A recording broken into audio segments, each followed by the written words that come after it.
afternoon, truly respected audience of today and dignified eminent personalities who have joined us on this show. We welcome Mr. Prince Ilavarasan from Dubai. Thank you so much. So we extend a warm welcome to you all. Very new faces have joined in. And we are so excited to start off another session of G20 International.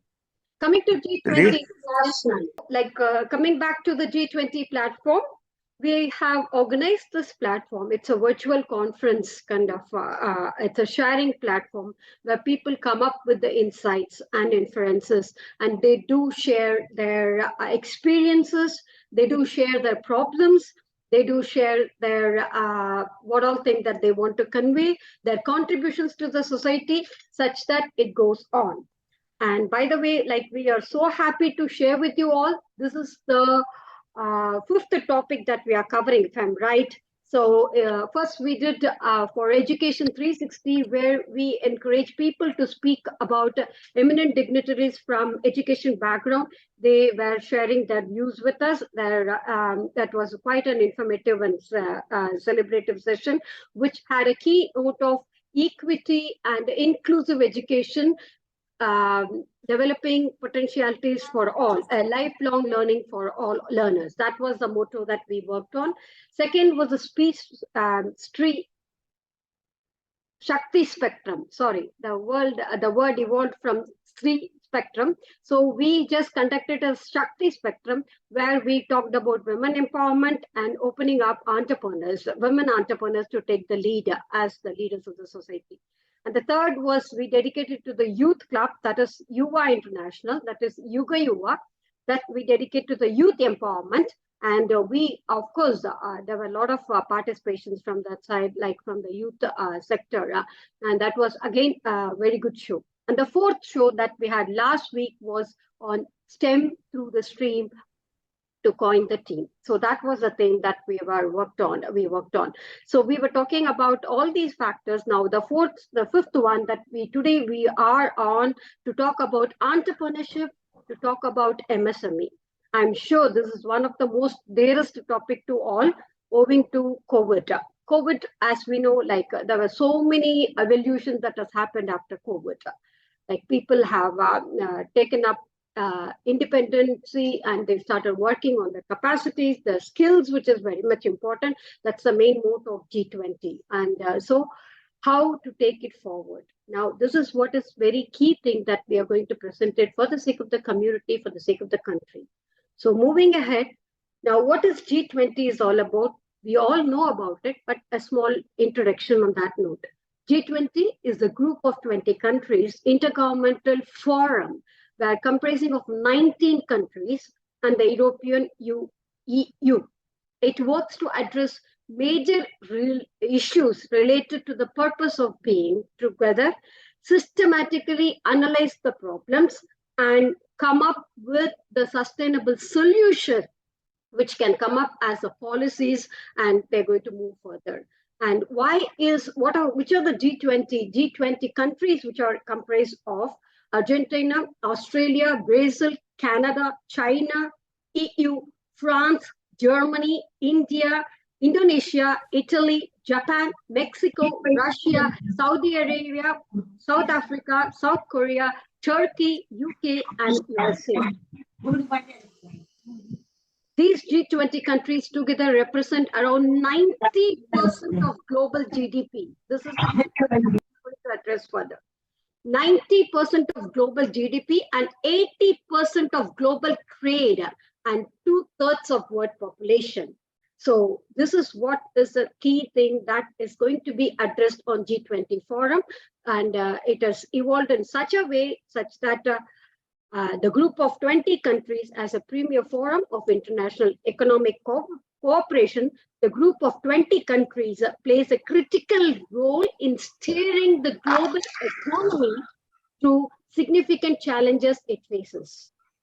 So moving ahead, what is the role of G20 in it? These group of 20 countries work together in shaping up, strengthening global architecture and governance on all major inter-economical issues. And as we are most coveted of that part of is that India is going to hold the presidency of G20 from 1st of September to 30th of November 2023. So 30th of November 2023, we are going to attend a session over there in India, and that's going to be dedicated as India's contribution to the global level. So not taking much time, now coming to the present topic of G20 Entrepreneurship and MSME.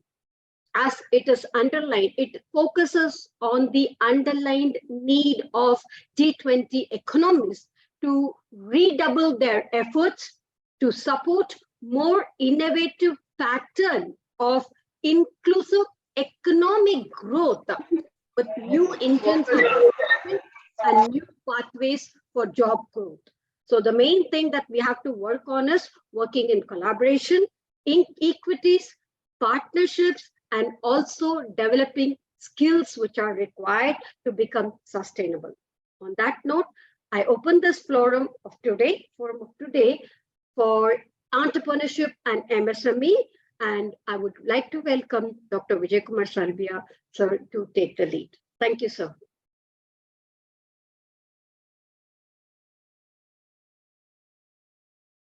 Vijay Kumar Salvia ji. Yes. Good evening, good afternoon, and good morning to all of you. I welcome all of you on this global platform, international platform of our International Research and Development Community Organization, USA, India, SDG Club, India International Research Innovation Startup University, Educate, and Happiness Club International, and all of you also the collaborator as a partner of this event, as a part of this event.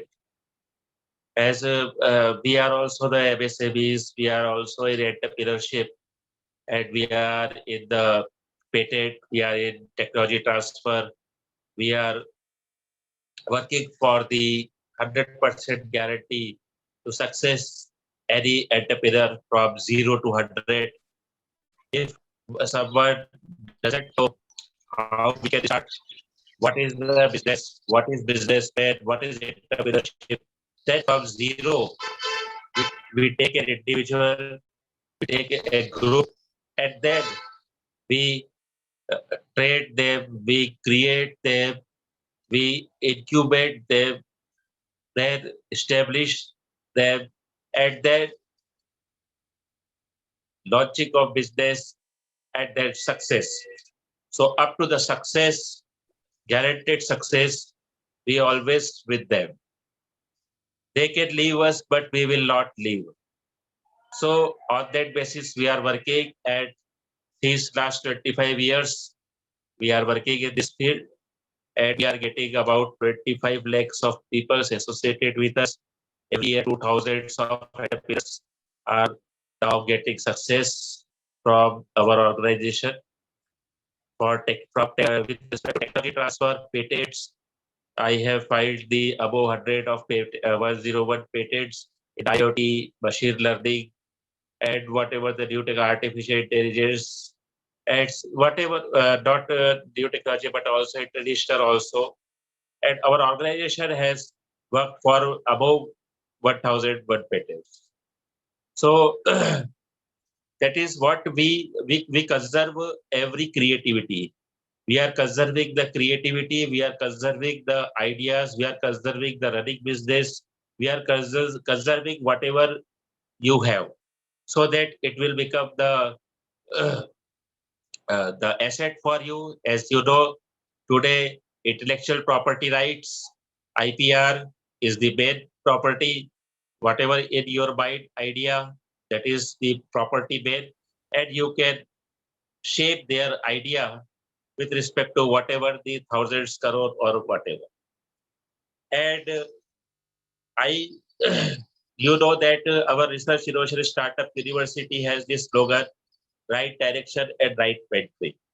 So if you have the crores of money, but you doesn't have the right direction, and if some person doesn't has the right metric capacity, so that crores of money will be lost in a few minutes.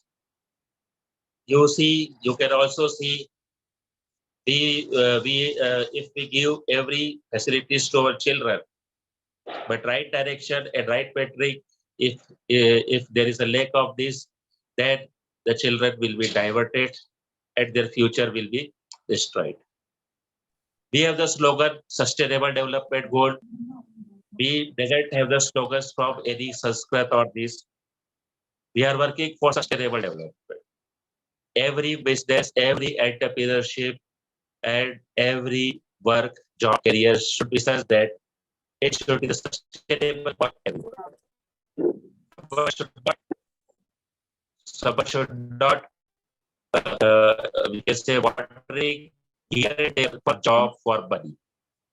So we are focusing on earn money, earning money. So if you earn for women also, because you know that in our culture is said that after marriage you have to look after your bed house. So just you have to pass the time and all these things.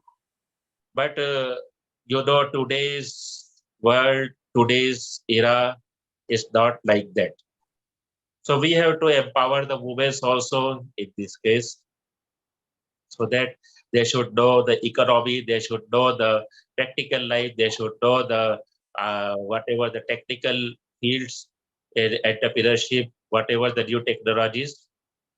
So these are very much, we can say, the aspects and hot issues in challenges, opportunities in entrepreneurship and MSME. But I am looking today, there are so many people who are very reputed, and about 36 people have joined now.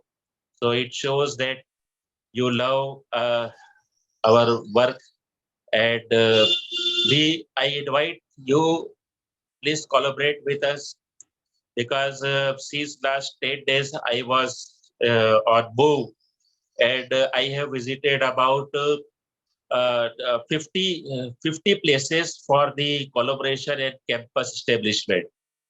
So it is under running, and hope so within some days we will launch all these about 53 campuses simultaneously.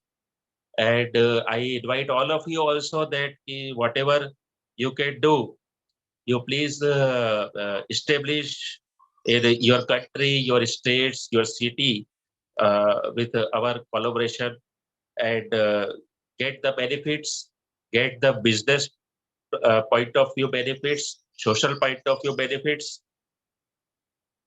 So thank you very much. Have a nice day. Thank you. Thank you very much, Dr. Vijay Kumar Sarveji. That was very kind of you. Since despite your illness, you were able to be present here amidst us with all your blessings, and we will be able to take forward the session. Thank you so much. Thank you, Shiv. Well, moving ahead, coming to today's topic, I would like to just, Dr. Mamta, would you like to go over the topic? Thank you, ma'am. Thank you. So on behalf of G20 SDG India International, I would like to welcome all the participants and all the attendee. And it's very kind that on a Sunday day, they could spare time to be with us. So let me introduce you to all the topics which ma'am have already given. The theme is entrepreneurship and MSME.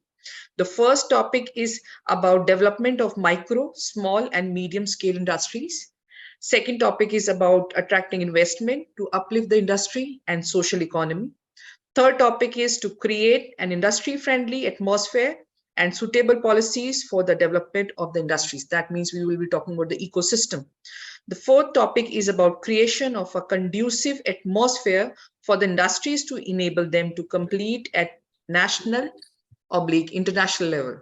So we won't be focusing only on national, Indian level, but at international level also, how MSME can be promoted.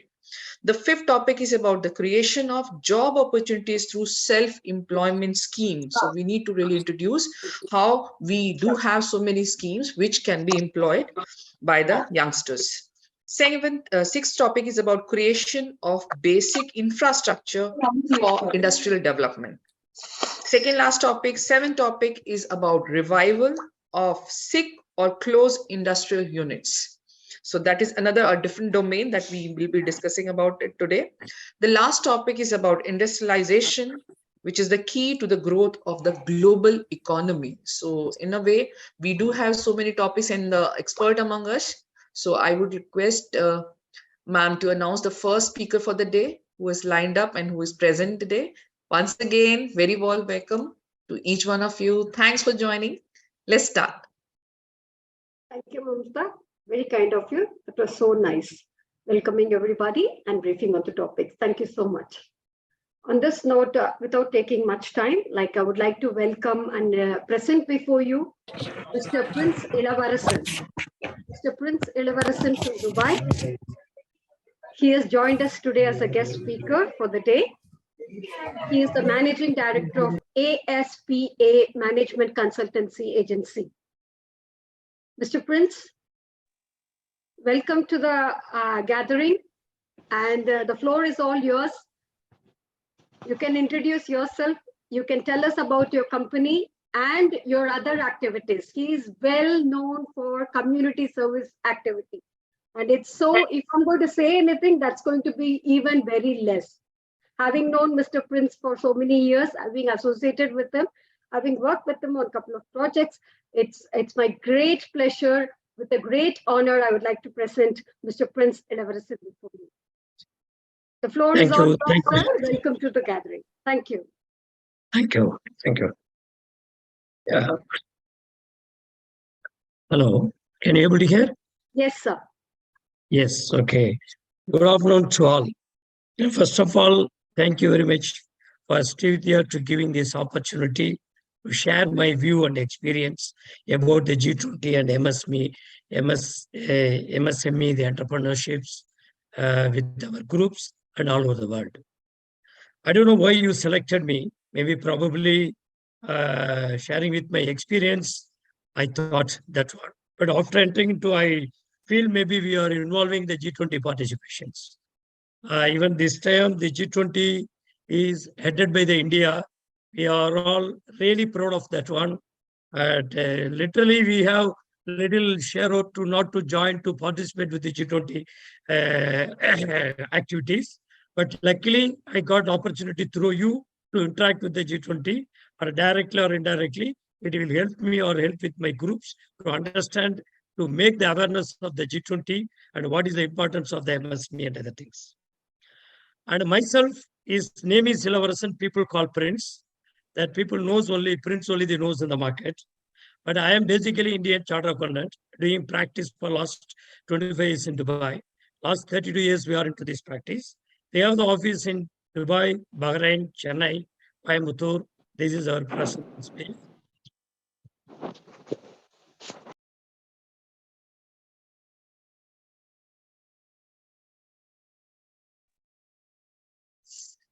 My apologies, sir. Prince, sir, you went on mute, sir. I'm sorry.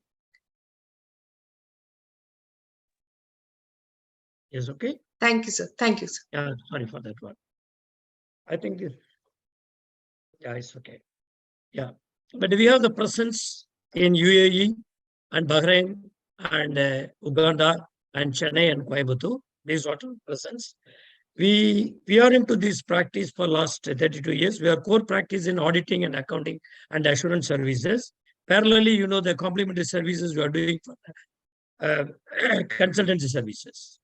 The consultancy we are main into the setups and new businesses and new ventures and mergers and acquisition and taxation consultancy, and other compliances according to the global requirements.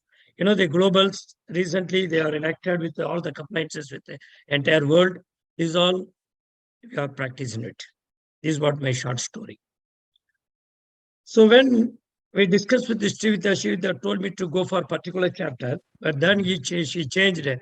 So go for collectivity for overseas experience, what you have in respect of MSME. So I want to share certain importance of the MSME. Why the MSME is recently it is growing well in the worldwide. Everyone knows this one, even though slightly I share with the new peoples can understand this one. You know the MSME. MSME means micro and small and medium enterprises. Why it will be? The last 2 decades, particularly the last 2 decades or 1.5 decades, the MSME words is very familiar in all over globally. Why? You know the economy, the country economy is driven by the corporates, mostly by the lot 2 decades back. So now, because of some particular corporates is collapsed, or particular corporates is not coordination with the country economy, then ultimately the country economy will affect. What is the country economy?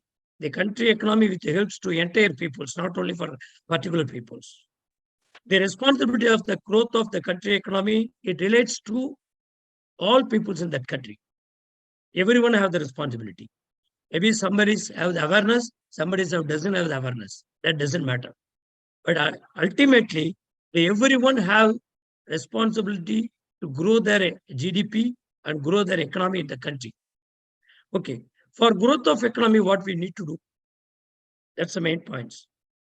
Internationally, we need to do the business. We need to bring the international business for our country.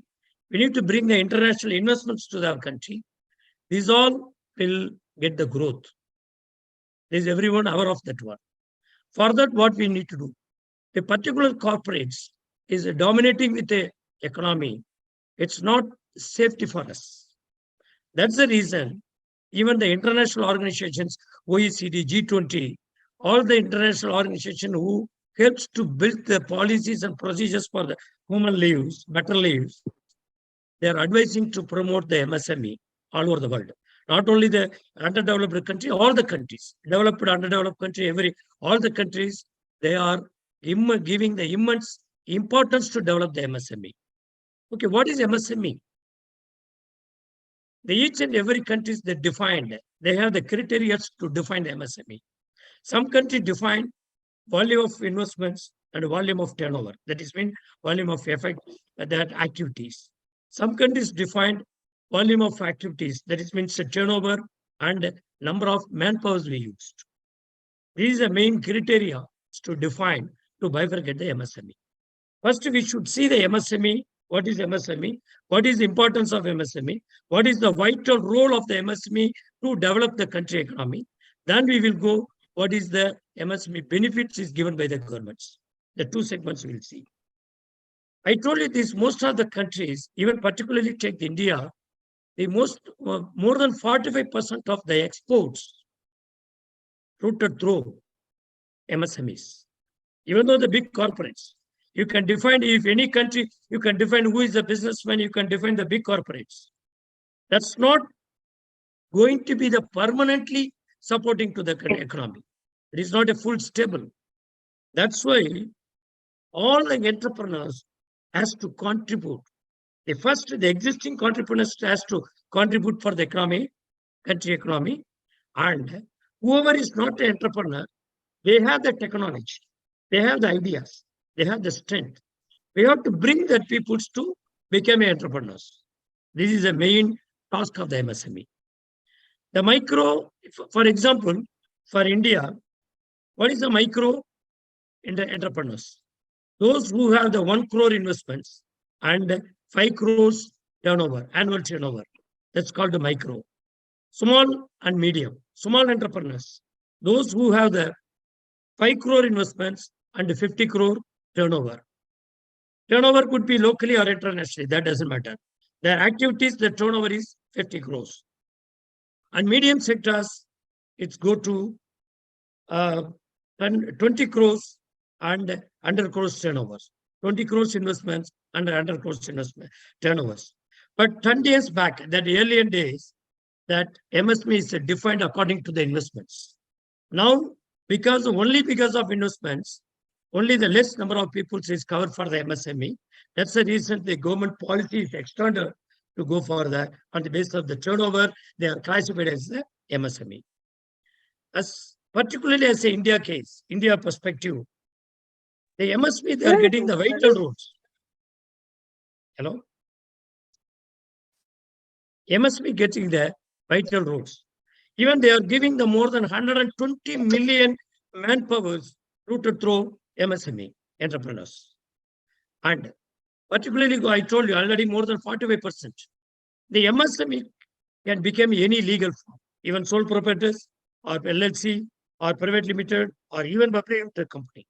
It is defined in respect of the value of investments and the value of exports, value of turnovers. On the basis of that, they are defining. Even it is defined, it's covered manufacturing industry and also the service industry. You know, the revenue, the GDP, more than 40% GDP is through rooted as service industries. The most of people, they feel the MSME is related to only for the manufacturing industry. It covers both the manufacturing as well as for the service industry. The service industry in which it relates to the manufacturing or in relations to development of their business. This all we have to cover the MSMEs. Okay. In India perspective, what is the MSME? When we are talking about the MSME development, the mainly that the development in the hands of the governments. The government has to be promoted. How to promote? The government has to keep the defined transparent policies and transparent benefits through other way, even unsecured loan, interest-free loan or subsidies or export subsidies or duty drawbacks or in different way they can give. They can give they can promote the MSMEs. And also the single window system to providing the authorize the licensing and everything. Apart from that, the government is giving the power subsidies. Whoever is registered in the MSME, they are getting the power subsidies.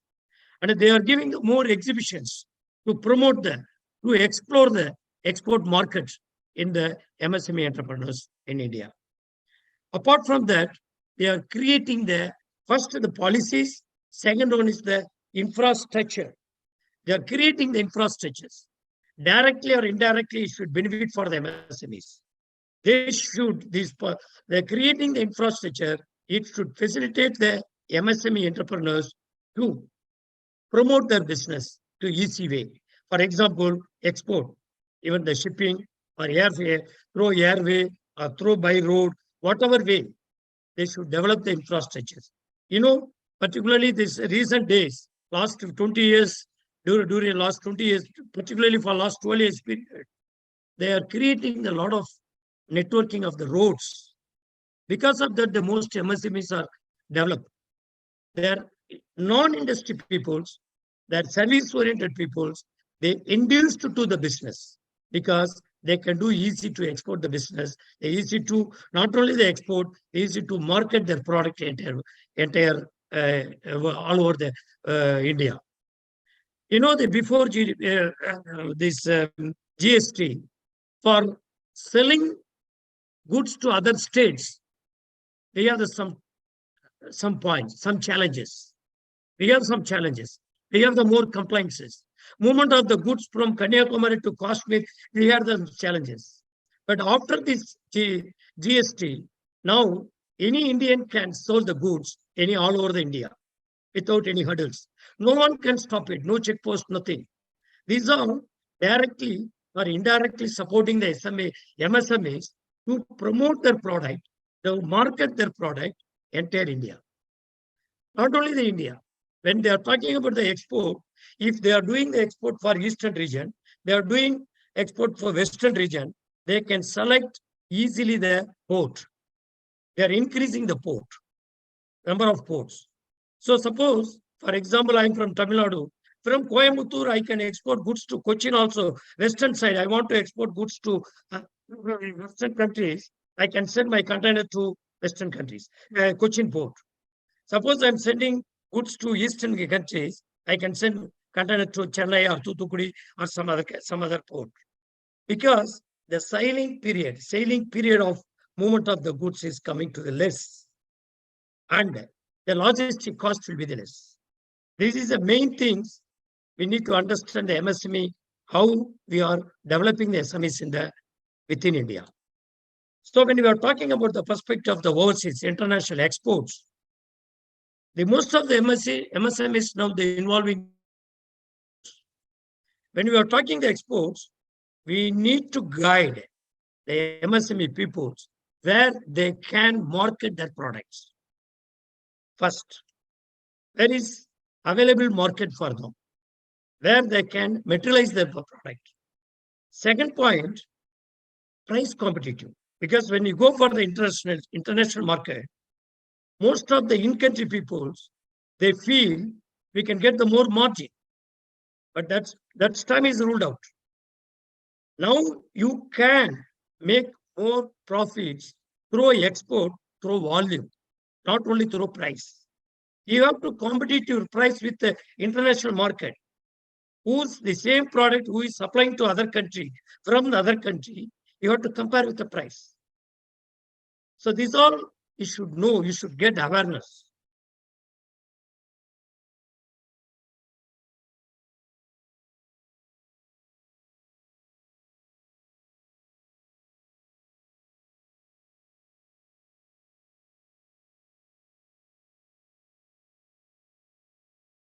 In the world. Now the technology is giving the information. The people are giving the information. Because of technology, you can reach entire world. But the thing is, you should understand, you should make the feasibility to the price. The price is a main criteria to market your product. Not only the price also one of the criteria. Because you cannot decide, you cannot think in export is getting the more margin. As per my understanding, as per my observation, the Indian MSME exporters, they feel instead of doing the local sales, we are exporting international sales, we get the more profit. Maybe you can get slight changes, not that much. You have several challenges. But you have another benefit for export credit benefits, or export duty drawbacks, or export incentive for that particular product, that export incentives for some particular place where we are exporting. That depends the product you are getting the export incentives. These all you should get the awareness. According to that, you can get the price. Okay, how to reduce your price?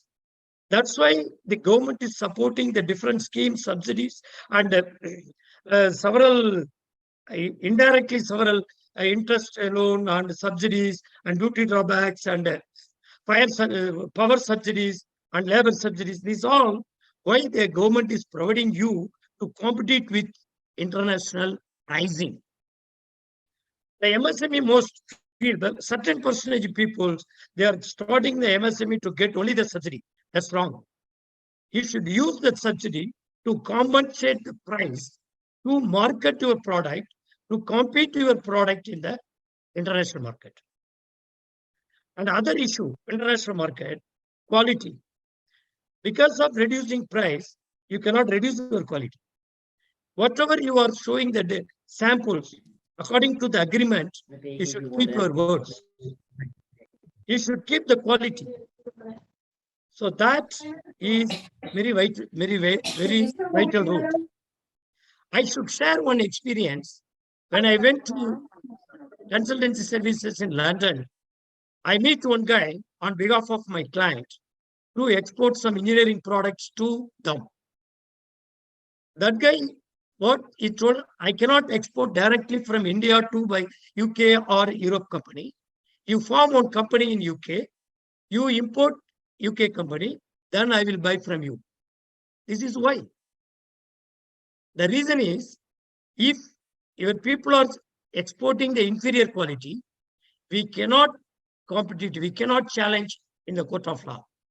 If you are in India, there are the possibility to challenge, even though they feel, as a businessman, they feel it will take more time. That's the reason they are advising me to form your people to company in UK, and you can export to your company, but I will buy from you. That's because they skirt about our genuinity. They're touching our genuinity. Actually, why I'm sharing with this forum, everyone should aware what we need to do. For that, what we have to do. Now, I feel the government is, Indian government is supporting to promoting the exports. I agree with you.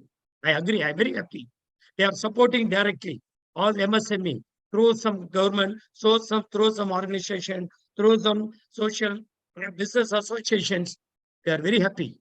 But the same way, the government has to create some platform to give the promise to the importers from other country to compete with the quality of the product.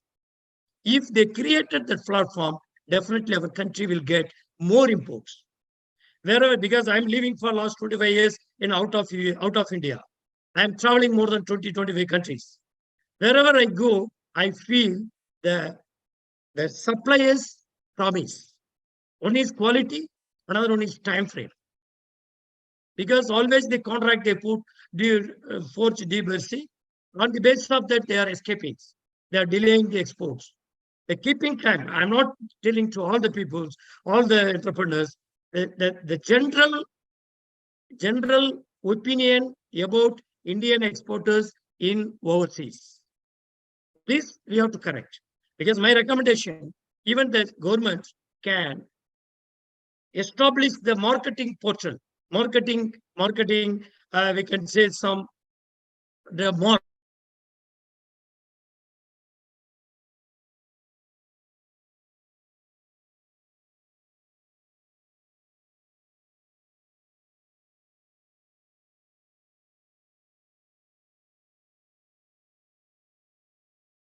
this is one way. Another way to keep the quality conscious. Certain certificates. There are available certificates is there. That they have to be strengthening. They have to make them more confident in internationally about the validity of the certificate. Even go for that organic certificate. Even I know some countries they are not accepting Indian certificates. They have to strengthen it. They have to give the more importance to them. Even I recommended some government officials. Okay, we have the consulate in all over the world. Create some more activity through consulate to promote our Indian entrepreneurs in all the countries wherever the Indian consulate is there. There is no additional cost is involved that much. Already they have the setup. Only they have to create the more expansions, maybe manpower or some other things. This is a way will build up the more confidence for the buyer, international buyer. This is a way we can easily promote the Indian manufacturing product to internationally. This is my view. This is my experience. Okay, then go another way. The MSME, the government has to facilitate to find the resources of the raw material. This is another task. Some of the MSMEs, they are challenging to get the raw material. I can say some products, mining products. The MSMEs, they are facing the problem to get the raw material for subsidized price. And chemical products. We have to allow them to import directly. They are allowing, but not practically. Even the plastic, the petroleum products, the raw material for the plastic industries, very cheap in overseas. But MSC peoples, they could not import directly. They can, but they put the more price, more custom duty. Once they produce, if they re-export, they want to re-export, they cannot do it. Why? Because of the duties. These are all the areas as a Indian perspective. If they focus to these areas, definitely within another 10 years, the MSME will get more growth and more developments. This is my view from abroad. So go for UAE perspective. The UAE perspective, what they're doing is MSME, SME and MSME. Even Dubai, they created Dubai SME. Even Abu Dhabi, they created Abu Dhabi SME. They are promoting SME. Normally, the SME benefits they are going for only for their nationals. That's true. That's we have to agree with that one. How they defined? They defined not on the basis of the investments. They defined on the basis of turnover and number of people what they are used. This even Singapore. The Singapore economy, more than 80%, I think around 90% economy based on the MSME. They're giving the more importance for the MSME. And given the transparent policy, I think Singapore around 100 million Singapore, just one.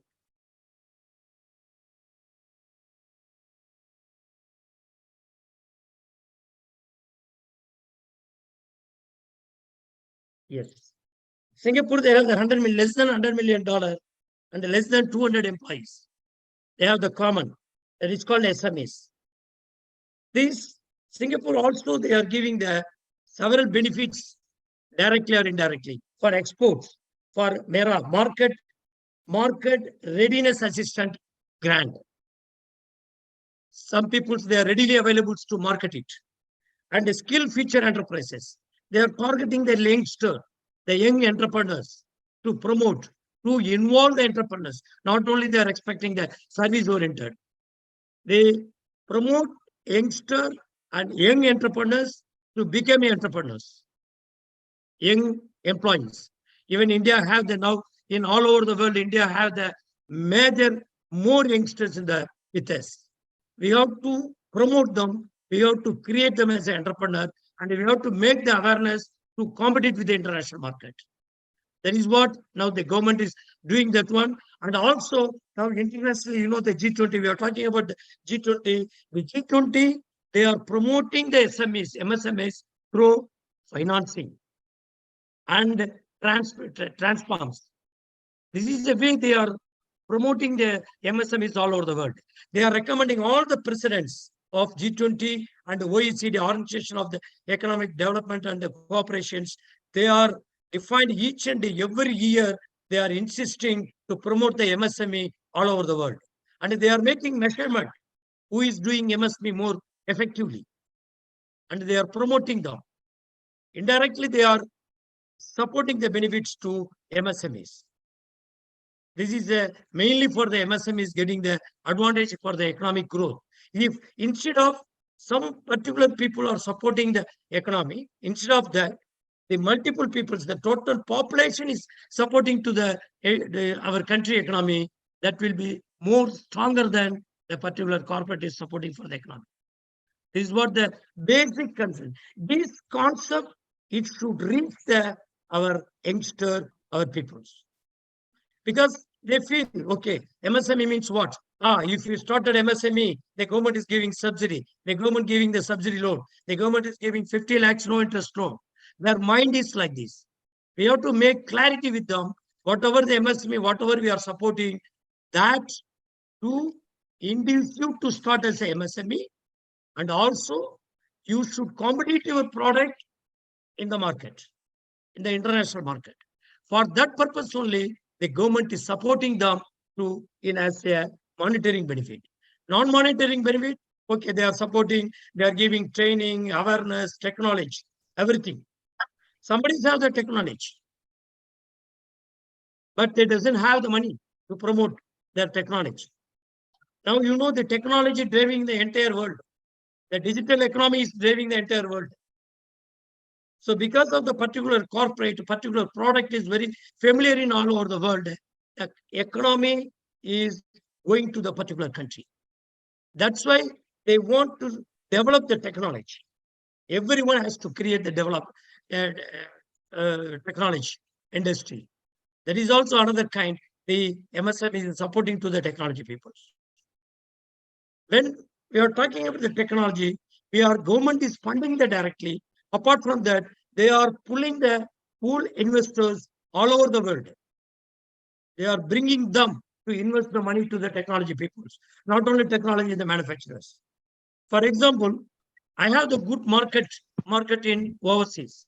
I have money, but I doesn't have the technology, but I doesn't have the manufacturing capacity. Maybe I doesn't have the resources, raw material resources for manufacturing to my country. In this case, I can approach to our country. I can invest money. I can buy the technology, or I can bring them as a partner, as strategic partners, and promote their product and market to us, entire market to me. Then join teamwork, it will grow them. Like this, recently, several industries are coming up. Any industry, not only the IT technology. Everyone talking about IT technology. No, even I know the aviation, even plastic, even food waste, the commodity-based industry, the value-added services. Even from the foreign investors, they are investing, even small levels.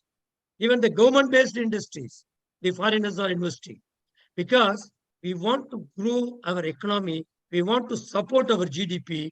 The true way, we have to bring the investments, international investments to our country, and international investments as well as the international business.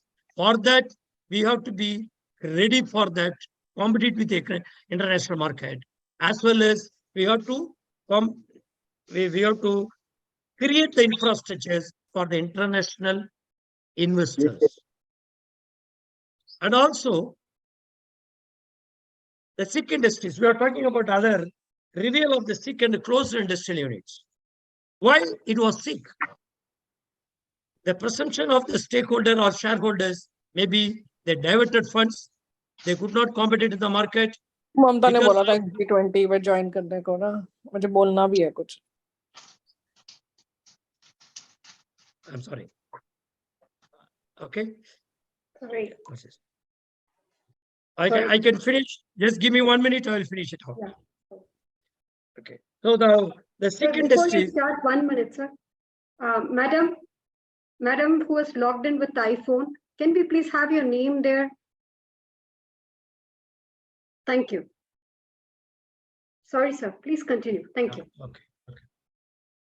When you are talking about the SIC and industrial units, mainly they are challenging to market their product. That we can, if they list out, they can find the way where who are interested to buy the SIC industries. A lot of people, several investors, they are ready to buy the industries, particularly in India. This is all we can approach. This is all we can give the opportunities to the MSME. And this is the opportunities we have. The India have the opportunities to head it for the G20. All Indian MSMEs peoples, they should use, they should more involved, they should get awareness directly or indirectly. They should involve to get the benefit of MSME developments, the importance given by the G20 and OECD regulations. They are giving the more importance.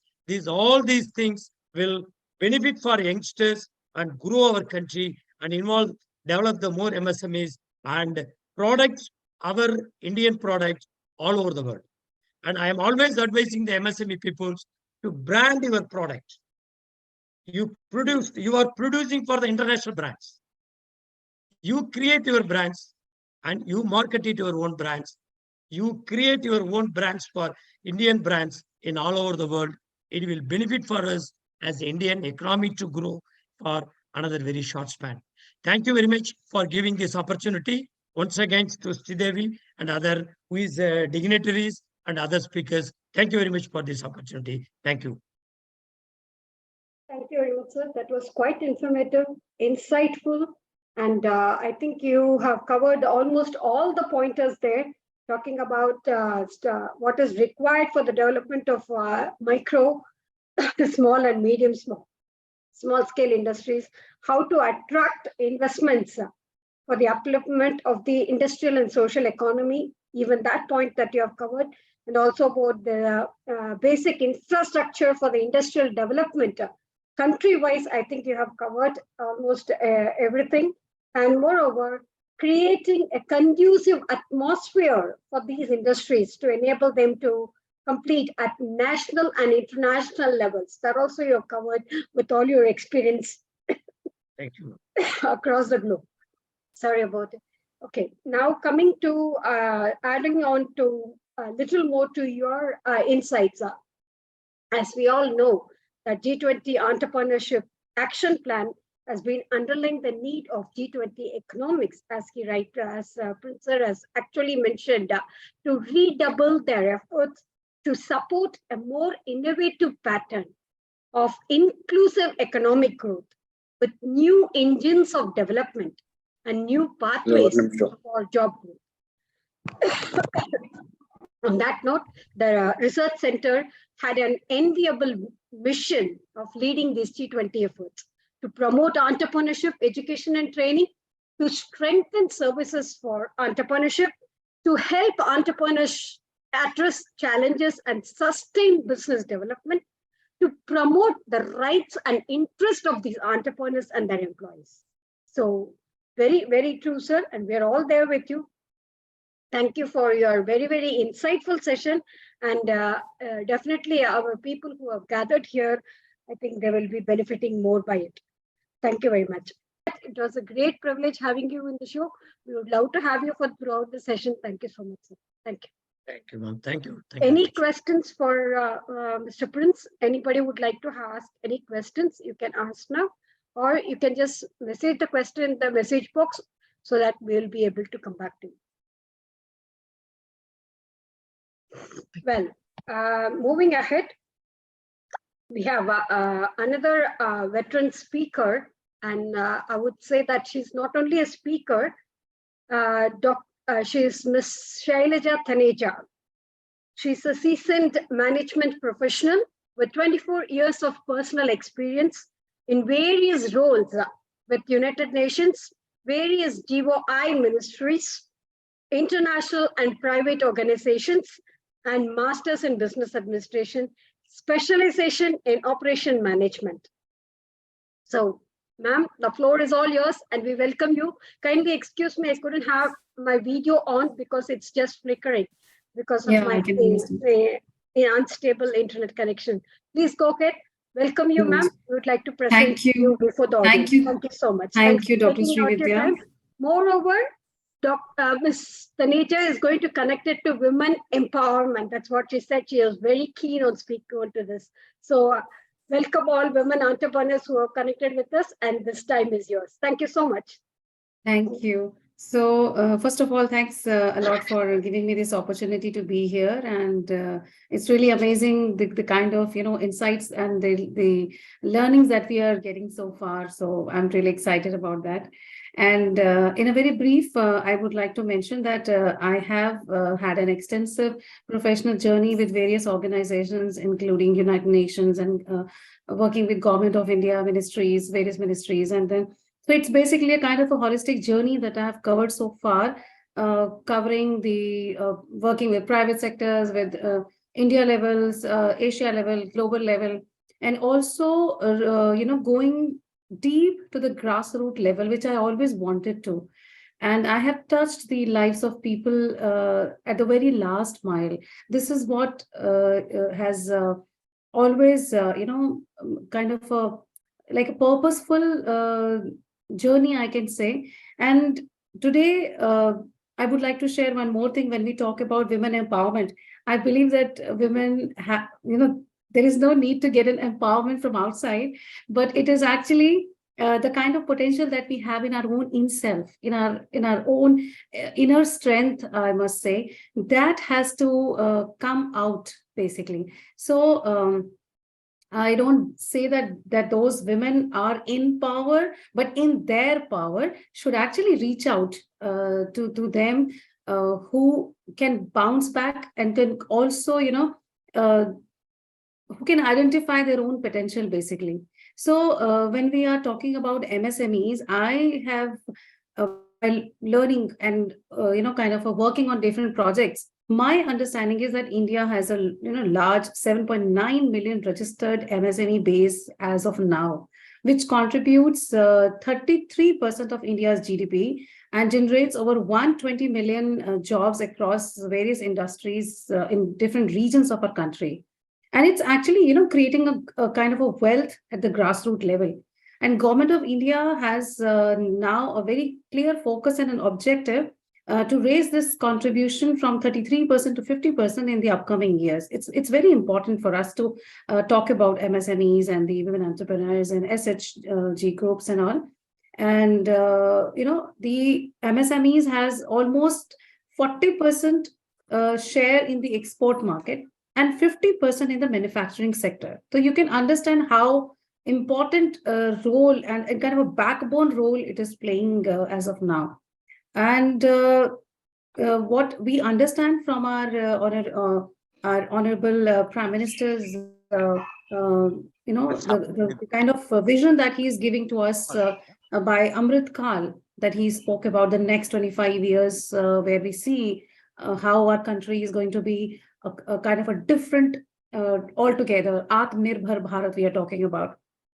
So this particular segment is going to play a very key role in India's growth and the journey of seeing the more employment, more people who are self-employed. Already it is like 634 lakhs MSME units that we already have in our country, which are powering its economy. So you can imagine how strongly we are moving ahead. It's not a small unit we're talking about.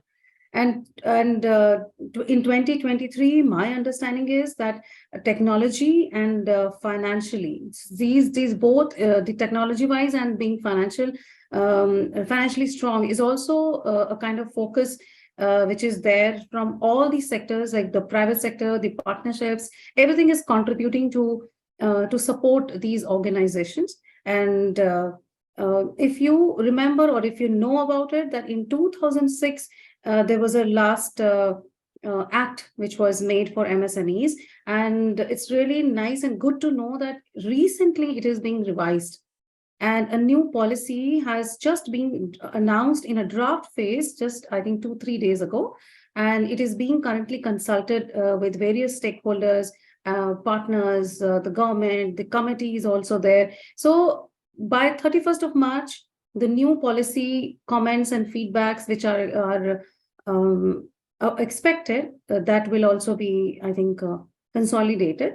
And in the month of April, we'll be able to hear about the new policy about MSMEs. And another thing which I wanted to focus about is in our new budget, the country, the new budget that has recently been seen and observed, and everybody has their own understanding. But my clear understanding about is that the focus is very much there on women entrepreneurs, the self-help groups. In the previous years, the kind of growth we have seen in the SDGs, now it is going to be more strengthened with the financial support that was very much shared by our Finance Minister of India. And also the inter-country initiatives are there. So apart from this, the policy and the kind of work that we are looking at going to a higher scale now, it is also, the accessibility, the global markets, the affordability, the technologies, the skills, labor, and also generating more employment. These are the things which are very much in the focus. So these are, it's a very positive picture that we are looking at currently. And in this kind of understanding and this light, I also would like to share that what I am contributing as a woman, as a professional, as a person, is that we always talk about corporate social responsibility, but I strongly believe that that things cannot change till the time we talk about individual social responsibility, and that is what I'm living very courageously and very focused, with very focused mindset. And I'm supporting the group of women who are living with HIV, the women who are vulnerable and coming from marginalized communities. And some of them are HIV positive, but they don't want to disclose their status of being positive, but they definitely look for some employment opportunities. So what I have done is, so far, that I have created some kind of training programs for them. I developed those kind of possibilities through my network, where we are creating some eco-friendly products, which we are giving them opportunity to sell, and also stand on their own feet with more self-respect, I would say. So these are, I will not take much time because I understand that we have more speakers. If anybody wants to connect with me on various projects that I'm doing as an individual in my own capacity, I'm supporting the children who are orphan, children who are living with special needs, children who are HIV positive, which I believe is a quite neglected area. And I have worked in the sector of HIV for almost 15 years. That actually sensitized me more towards the women and the children who are in need. So over to you, Dr. Srividya and Dr. Mamta. This is what a quick snapshot which I wanted to share. Thank you. Thank you so Thank much. you. Dr. Mamta, after you, please.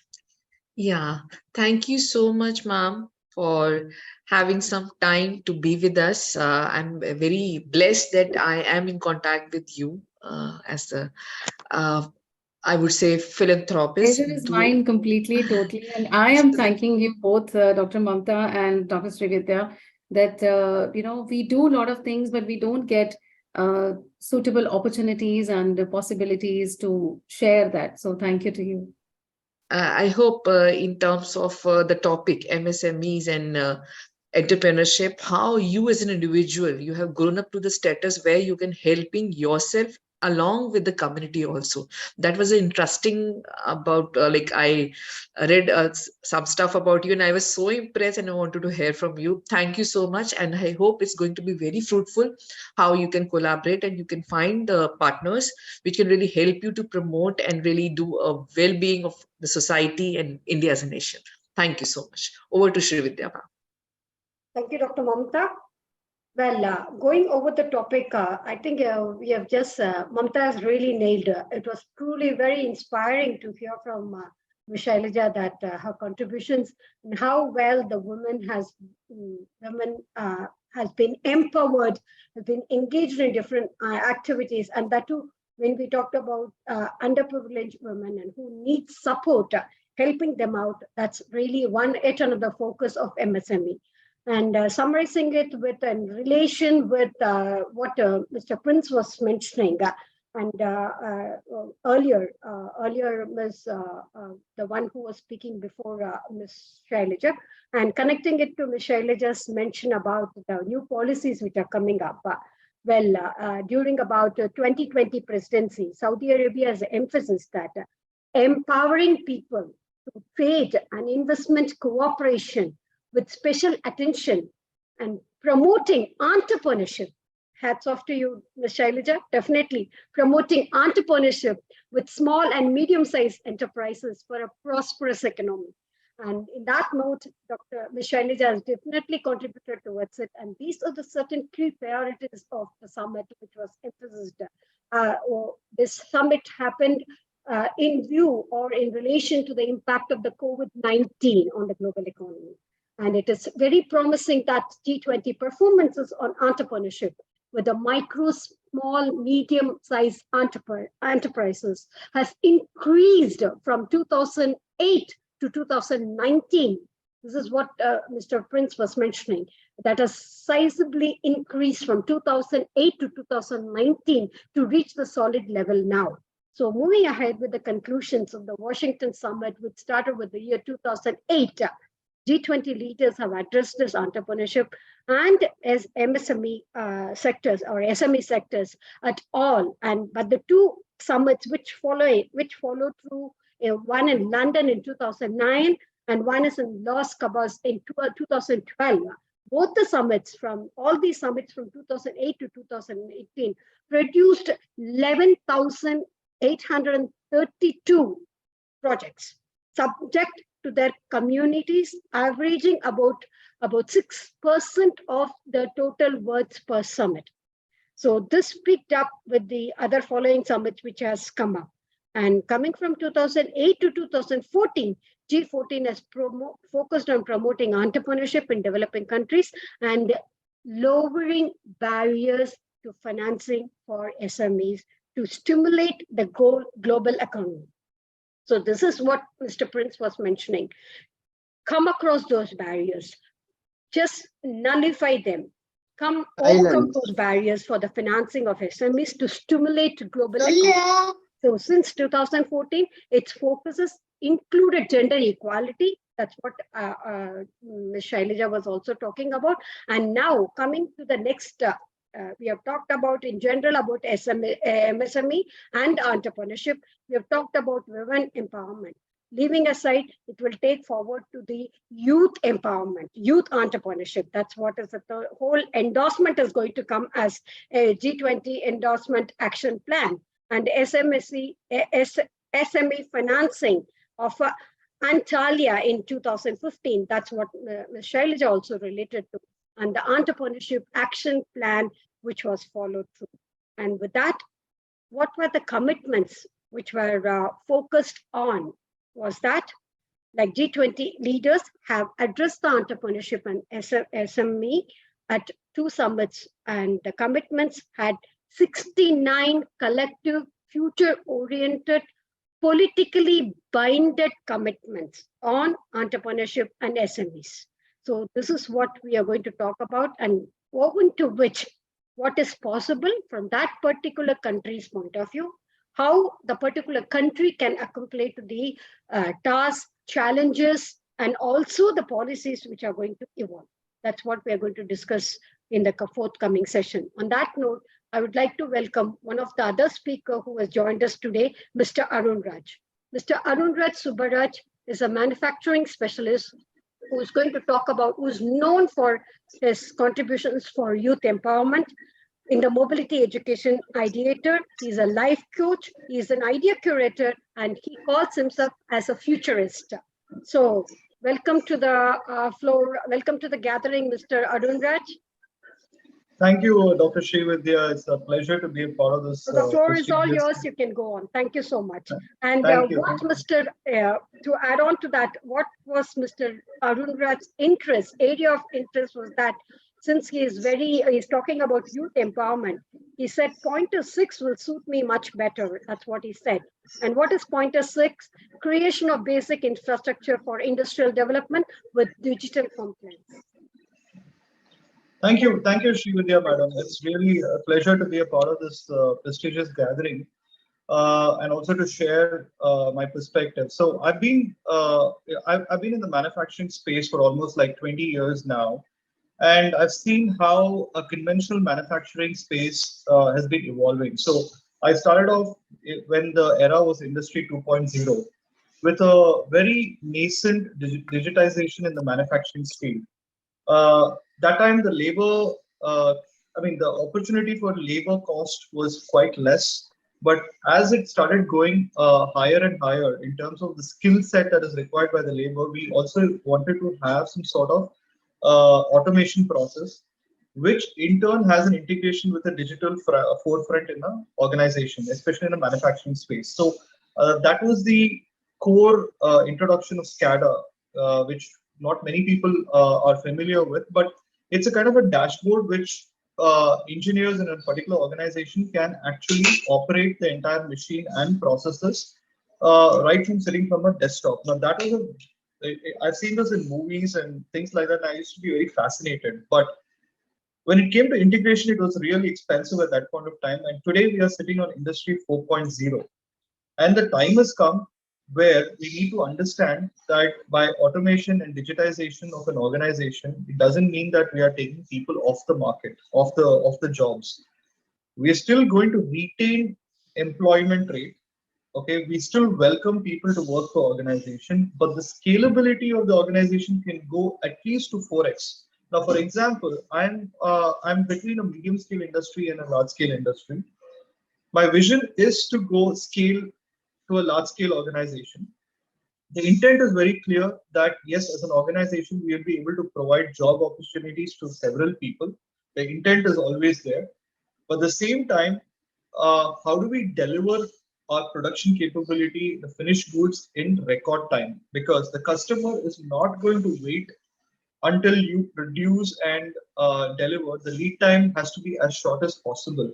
So how do we bring in digitization? How do we bring automation? How do we integrate digitization and automation? I'm talking completely from a perspective of manufacturing space. And that has always been an evolvement in the whole process. And when I talk to youth, they talk about technology-driven manufacturing, but I always tell them that start from the scratch where your organization is not automated. understand what are the problems that you're facing, and then how you bring that perspective into your organization and keep evolving one step at a time. It's easy to splurge money and be able to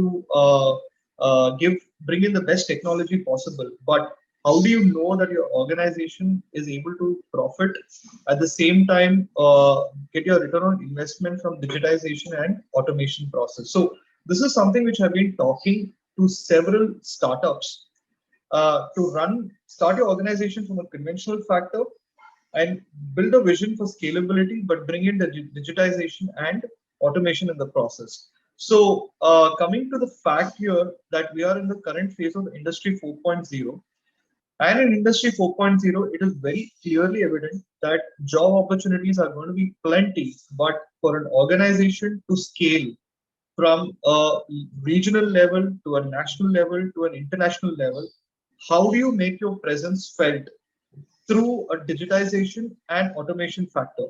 That is the core area of what today I am propagating this with the youth. And it is a long way to go because there are huge costs involved, but how do you bring down the cost to a reasonable level so that the medium scale industries and small scale industries are able to benefit? Because today the big large organization, let's take for example a car manufacturing company. The car manufacturing company is not going to sit and make all the components together in one floor. They would have to outsource this to tier 2, tier 3 companies, the smaller companies, to make the nuts and bolts, to deliver the doors and to integrate it. So how does this ecosystem in large organizations, how do small and medium scale industries can be a part of the ecosystem? So these are all things that we are trying to focus on with the youth. And honestly speaking, the youth has a tremendous energy. Rather than seeking new ideas, I think the most important thing here is that how does a youth gain experience through already existing sort of ideas that are available in the market or existing firms, or also try to find a problem and bring solutions as a part of a startup in the industry. Those are the things that I've been talking about, and it's an ongoing effort. But again, coming to the fact, there is also a challenge here. Each and every country has their own ways of doing. There is no uniformity because there are cultural thought process that kicks in, and because of which you find that all youth startups are not in the equal pace. You see in the West, it's a very different. In India, it's very different. In the Middle East, it's very different. Now we're trying to figure out what, as a youth empowerment, digitization and automation can kick in as a formula that can work across borders, so that there is absolutely no borders that can restrict to bring collaborative ideas in the whole process. And as I see that today, youth have more energy. They connect with their similar age group in a much similar fashion. There is no cutthroat competition, but it is more of collaborative effort that can be brought in across borders. So that is what I'm focusing on, and I hope that someday the policies are so uniform that it can really bring in and thrive ideas. For example, let's say I have an idea, I'm a youth, I have an idea that is pretty much successful in my region. How do I make this the idea work in another region by just tailor making it to a certain variant, but making it more successful by finding another champion across borders, right? So that time you do need digitization, you do need technology, and if required, you might need an integrated automation system. If it's a product for manufacturing, you need an integrated automated machine that can make this product in a small scale and produce in that region and see how the success rate can go on.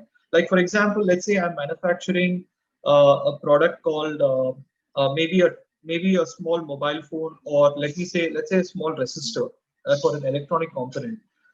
What if that has a new idea that can bring down the cost to a certain level and it can work in another area? So I have to find champion in another country who has a similar interest and be able to scale my business to that region by championing a person in that new country, right? So these are the ideas that I'm trying to bring in and trying to bring the youth to think that there is no borders and a collaborative effort can really bring in a change.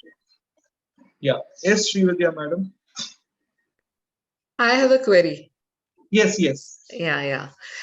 Welcome to the platform. Thanks for sharing all of your concern like a young entrepreneur, talking about outsourcing, then international collaboration. But when I talk about the scalability issue, because we teach a lot about break even and everything.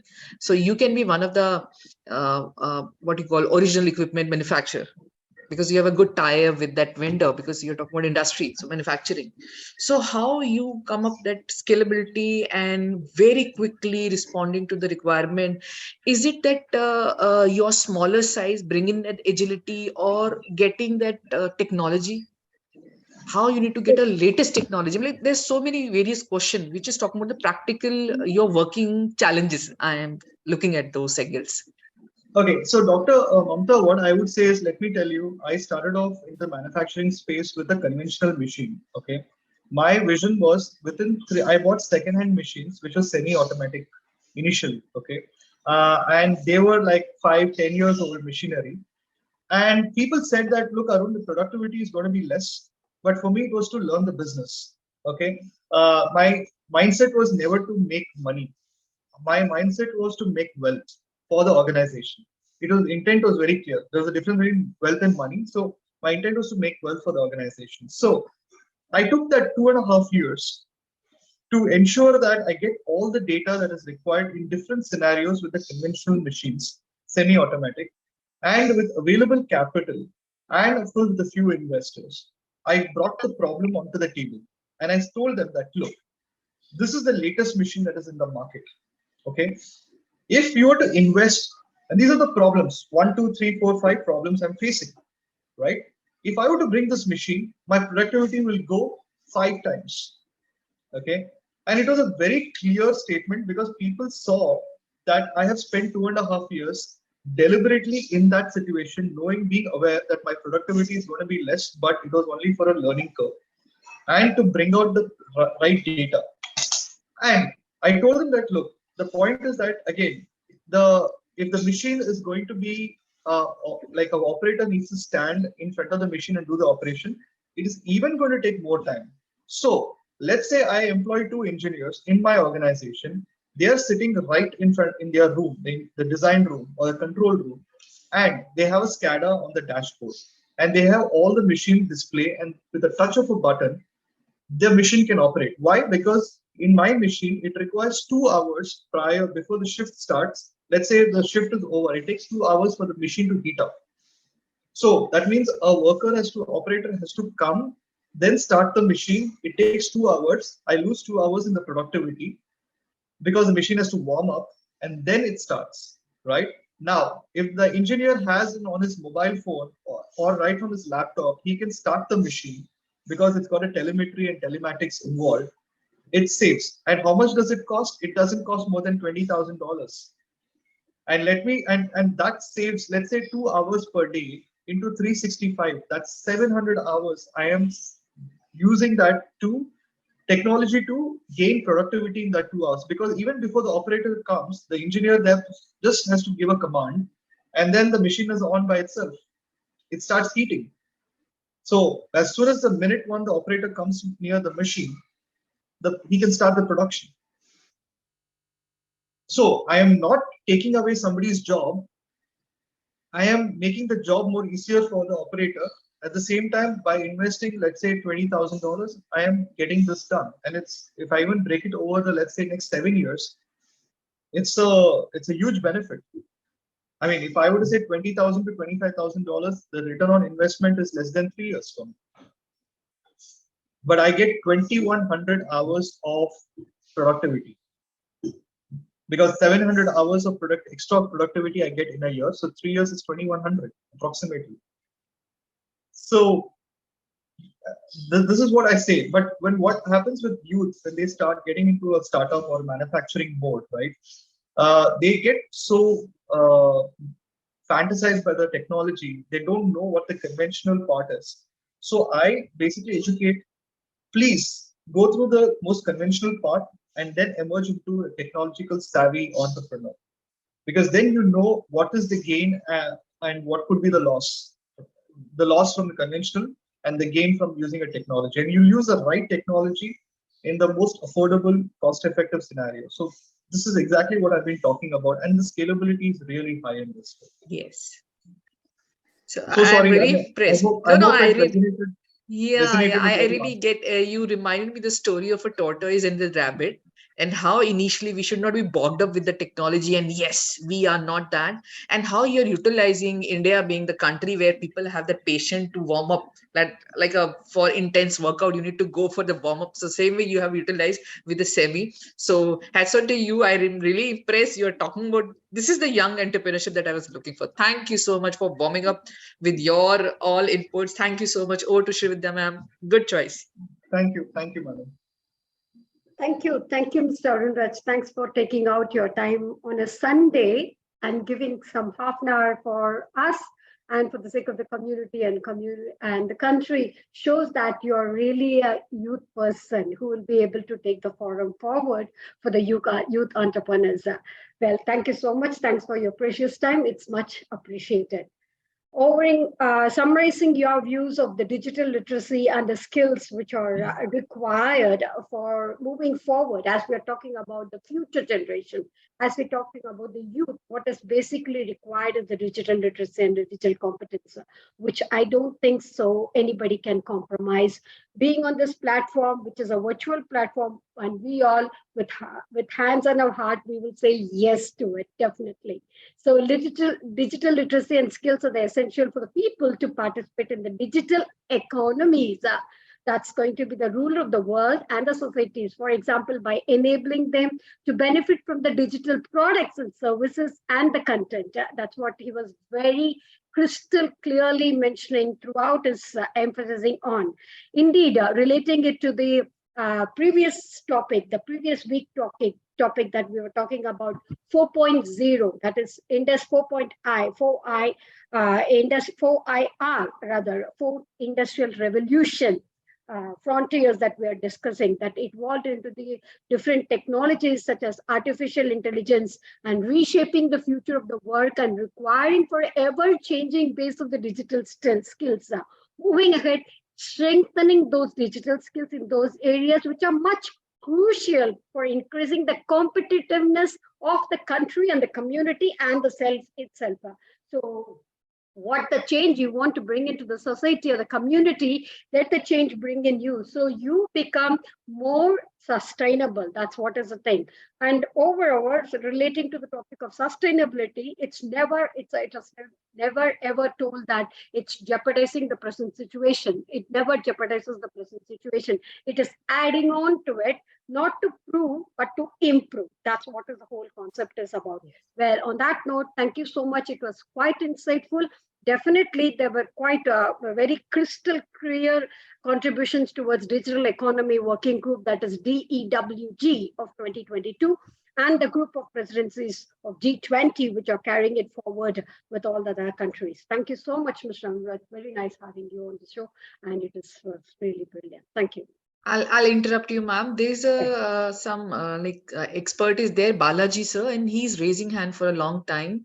Okay. So in case I was so excited with him? Can you take the question from him? Yes, sir. So you may unmute, Balaji sir. I could see your video is on. Thank you so much for joining. Unmuted. I hope I'm clear enough to be heard across the board. Yes.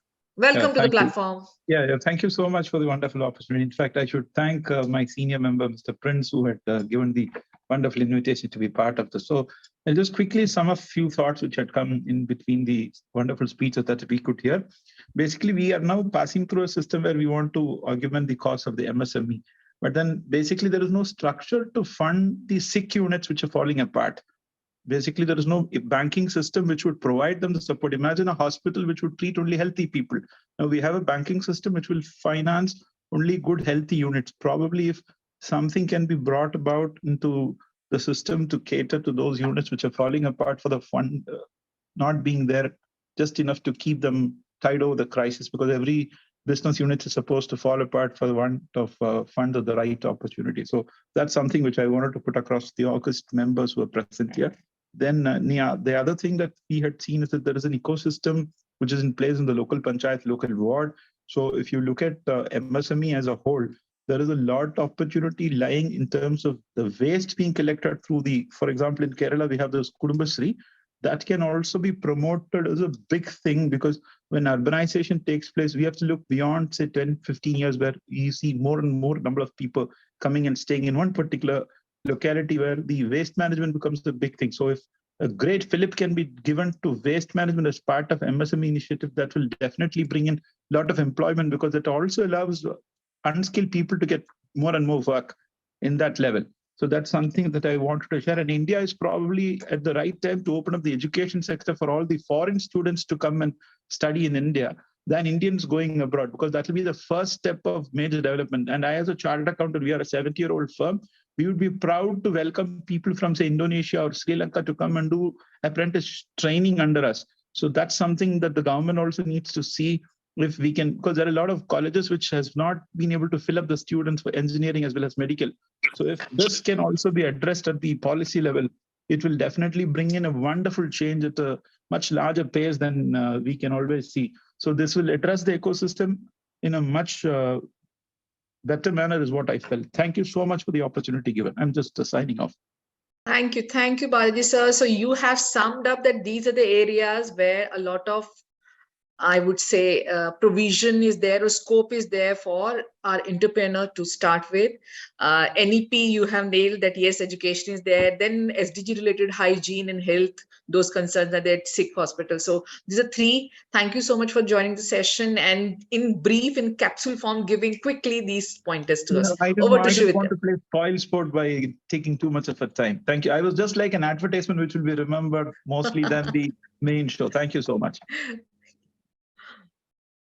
Over to Srividya. Yes, thank you, Mr. Balaji. If I can add on to that, salt is something which is very indispensable in the kitchen.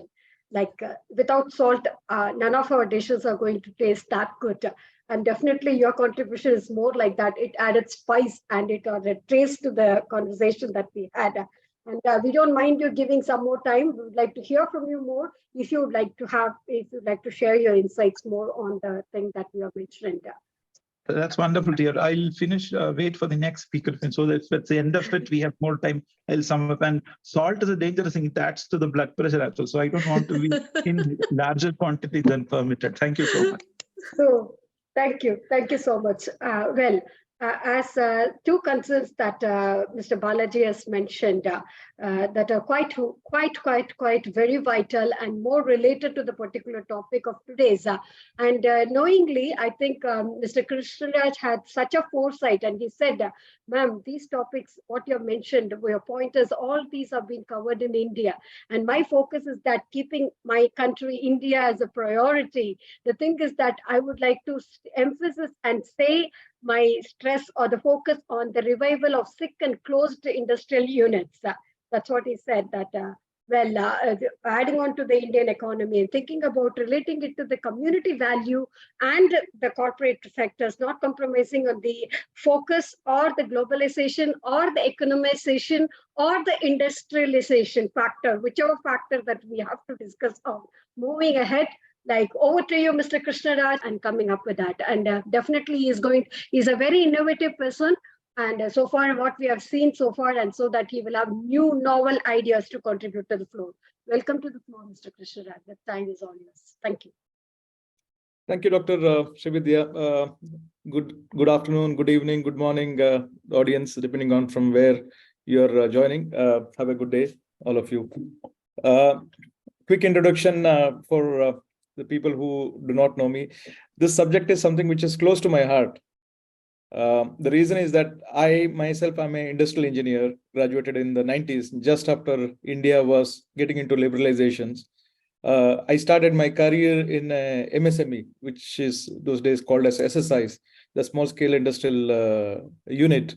I've seen the struggles of the promoters and people, how to run the businesses. I went on to do a job with the engineering industry, fairly large engineering industry for about 20 plus years, and moved into technology side of business. I run a company called B2I2 Innovations based out of USA. It's The full form is Better Tomorrow Innovation Incorporated, where we are trying to use power of technology to harness human growth.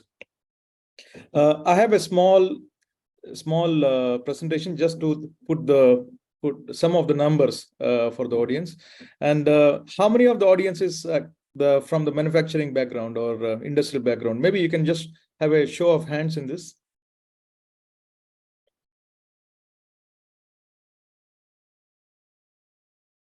Okay, I'm seeing some hands. Okay, brilliant.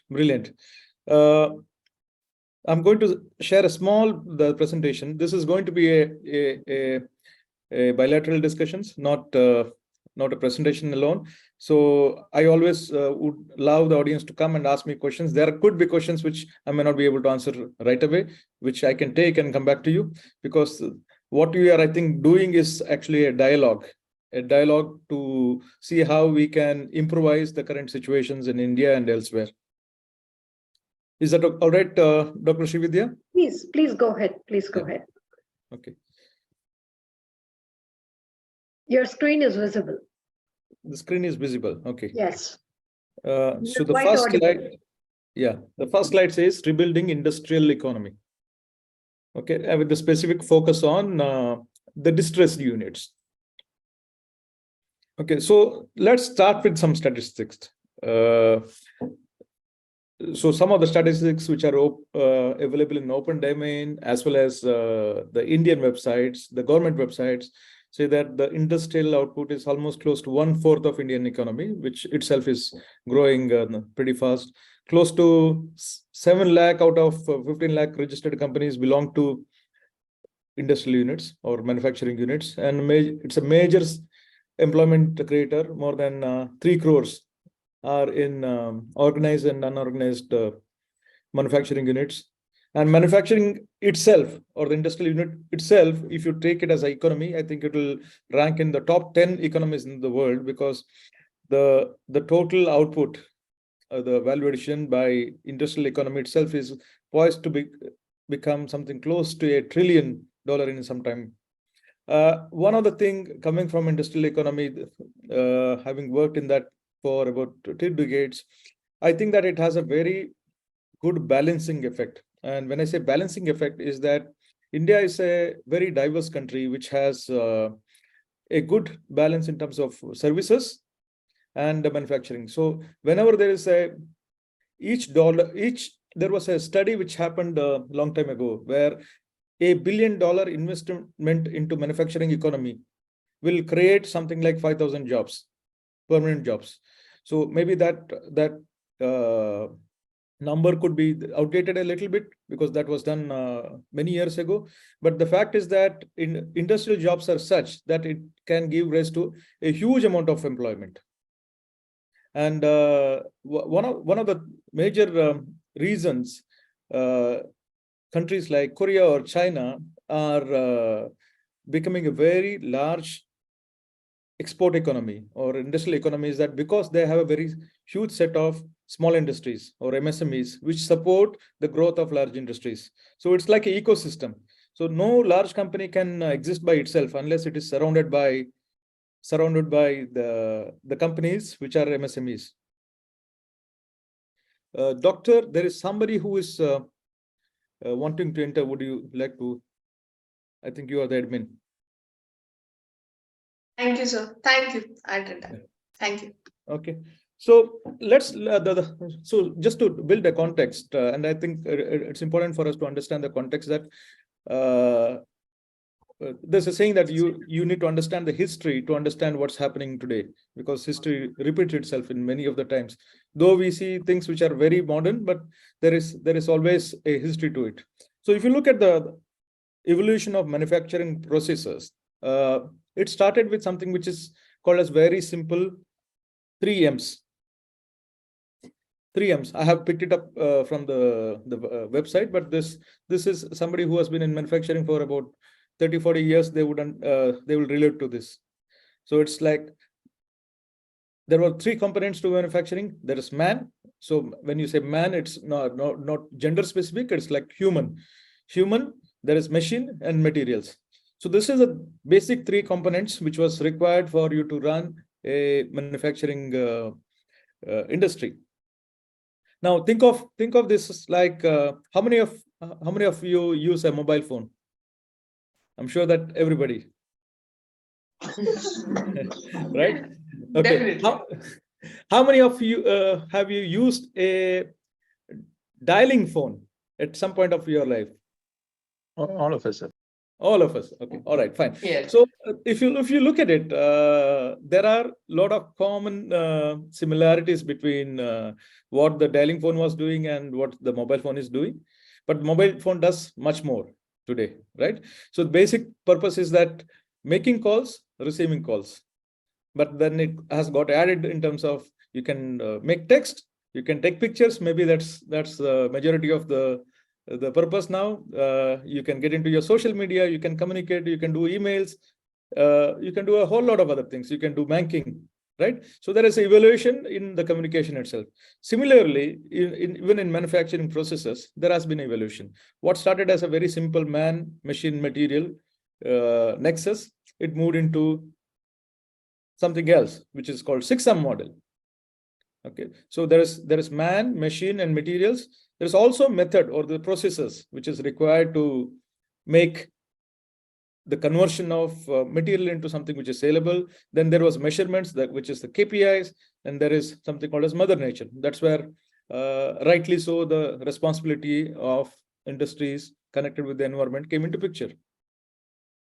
Now, the 6M model this was not the end. 6M model was just the milestone in the evolution. Then there came something called as 8M model, where a couple of other things which has got added, which is like management and the morale of the people. And it may not be the similar for all the industries. There are industries which the integrates even corporate and the policy into this 8M model. Now you have something called as even 10M models. Okay, so this is the evolution. And why it is important for us to understand this? Why it is important for us to understand this? So it's important for us to understand this because a company which has become distressed, like earlier, if a phone has become non-operational, it could be the simple issue of a hardware or line fault. Now, today, if our mobile is not operating, it could be because of a whole lot of other issues, right? Because number of working components in our mobile is much more than what a dial-up phone had 40 years ago. So this is a screen grab from Government of India, the website, which shows a pretty promising picture in terms of how the industries have grown. And indeed, in the last 10 years, as we see, the industries have made tremendous progress. But if you look at distressed industries, it's coming down. It's a fact, and which is available in public domain, that number of companies which are under the category of distress or BFR cases are coming down. But still, there is a lot of opportunity for us to revive them. And why? I mean, I see a lot of people who are coming from the accounting background and audit background, and they'll understand that when something which is not working, it's NPA, which is a locked up capital or locked up resources, non-performing asset. So why the distress situation happens? Why do you think the distress situation happens? It could be for multiple reasons. It can't be pinpointed to one particular thing. So on a generic level, it could be bad management or lack of estimation of proper capital at the time of start, or wrong estimation of the prospects. It could be various reasons. Absolutely. So what you said, correct, sir. The very right. So the reasons why a company can become distressed has become even more complex now, because as you see, the processes have increased in a company. Environment is a very integral part of operating now in most of the geographies in the world. So even if your company is running well, but if you are not conforming to your laws, which is about environment, you can still be in trouble. So it has become more complex. In some countries, it could be localization, it could be the percentage reservations, it could be bad management, it could be product market fit, it could be obsolescence. You rightly said that, sir. So we know that the distress does not have to happen because of only one reason. It does not have to happen purely because of cash flow, or it does not have to be because of the management. It could be because of multitude of reasons. But end of the day, it gets into a situation. I think there's a definition that if your net value becomes less than 50% of your net value of last 2 years, I do not know if there has been a change, then it is called as distress situation. So we're trying to look at what could be the possible remedial measures. There has been in the last 10 years, I've seen that there has been a lot of remedial measures which the government has taken, and I think a lot of them are working in the right directions. But still, there could be opportunities for us to look beyond this. So there are a few things which I have thought of, and I thought I would share it with the audience. If there is something which is already existing, it's fine and good. And if there is something which is novel, this is something which can be taken by the audience. So some possible remedies. One, usage of technology. This is where you can use technology, where you can create a marketplace for distressed industries, not by the industries itself, but appellate board. It could be the one which is handling BFR cases and matchmaking with the new aspirant. For instance, I'm somebody who wants to start a biscuit manufacturing plant, and I'm not aware, and I'm going to the bank and I'm putting a project report, and I'm seeking finances, and based on my situation, bank will possibly give me finances or decline it or give me a portion of that. Imagine a situation if there is already a biscuit manufacturing plant which has been already set up, but it is closed because of variety of reasons. And if there is a way, I can actually take that over and do. So what are the advantages for me? One is that my speed of setting up is high. Second, the capital which is required is very high. The time to market gets reduced. There are other flip sides, which is maybe there could be technological obsolescence, but we'll have to take a balanced view of this situation. Second is, I think Mr. Balaji did ask about this question about how to infuse liquidity. Private equity investment into areas where industry can be revitalized with capital. If it is the case of management bandwidth and capital infusion, a private equity is an option, as long as it is working within in the ambit of Government of India's guidelines. Third is, I think there are a set of priority sector industries which is promulgated by Government of India, and if some of the companies which are closed because they are not able to run, and if the machinery and layout can be reconfigured and aligned with the priority sector and it can be run, it can give a new lease of life. The suggestion is that attracting corporates. So corporates can work in two ways. Either way, they work as a CVC, which is corporate venture capital, or the corporate themselves. Imagine that you are a corporate which is the producing hub of a car, and there are components which are required to make a hub. And if you're able to get it done by integrating backwards with a company which is already closed, you're trying to do a backward integration, but there are complexities because corporates will have a different paying structures, and when they take in a small scale industry, they will end up paying them. But if there is a way it can be worked out with a separate structure, but transfer the management and technology bandwidth to the SSI, this can work very beneficially. The fifth one, which a suggestion is that a repository of curated distress concepts. So when I say distress concept is not the companies, but the concept is that what they wanted to do. Yeah, and invite the innovators to create business out of this. And this can be backed with private capital, CVCs, Ps, and grants. So the idea is that maybe somebody was trying to convert sugarcane, the molasses into energy. I'm just trying to make something out of it, and it did not run for some reason. And we invite innovators, future innovators, to create a business out of it. So maybe somebody who can take that concept and execute it better, but they would require the backup of Ps, financials, and if we are able to arrange this ring, a syndicate who can finance this kind of ventures, then that can work pretty well.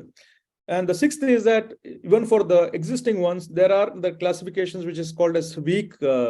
Weak are the ones who can potentially become BFR cases, is where we infuse productivity, efficiency, and benchmarks and training for entrepreneurs with the quality expectation. Because many of the things I'm based not out of India, I'm based outside.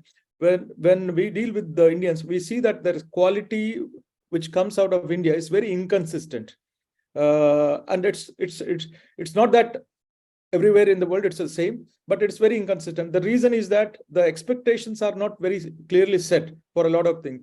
So once the quality expectations and productivity expectations are very clearly laid out for companies, they can definitely, because India has a very high leverage in terms of cost of manufacturing and in terms of labor efficiency. So once we are able to actually up our quality quotient, we can actually beat anybody in the world. In fact, there are enough and more examples where Indian companies like TVS and other people who have become number one in the world in terms of their component quality. So, audience, this was my short submission. I would love to actually hear from you. Any questions? I'm happy to answer.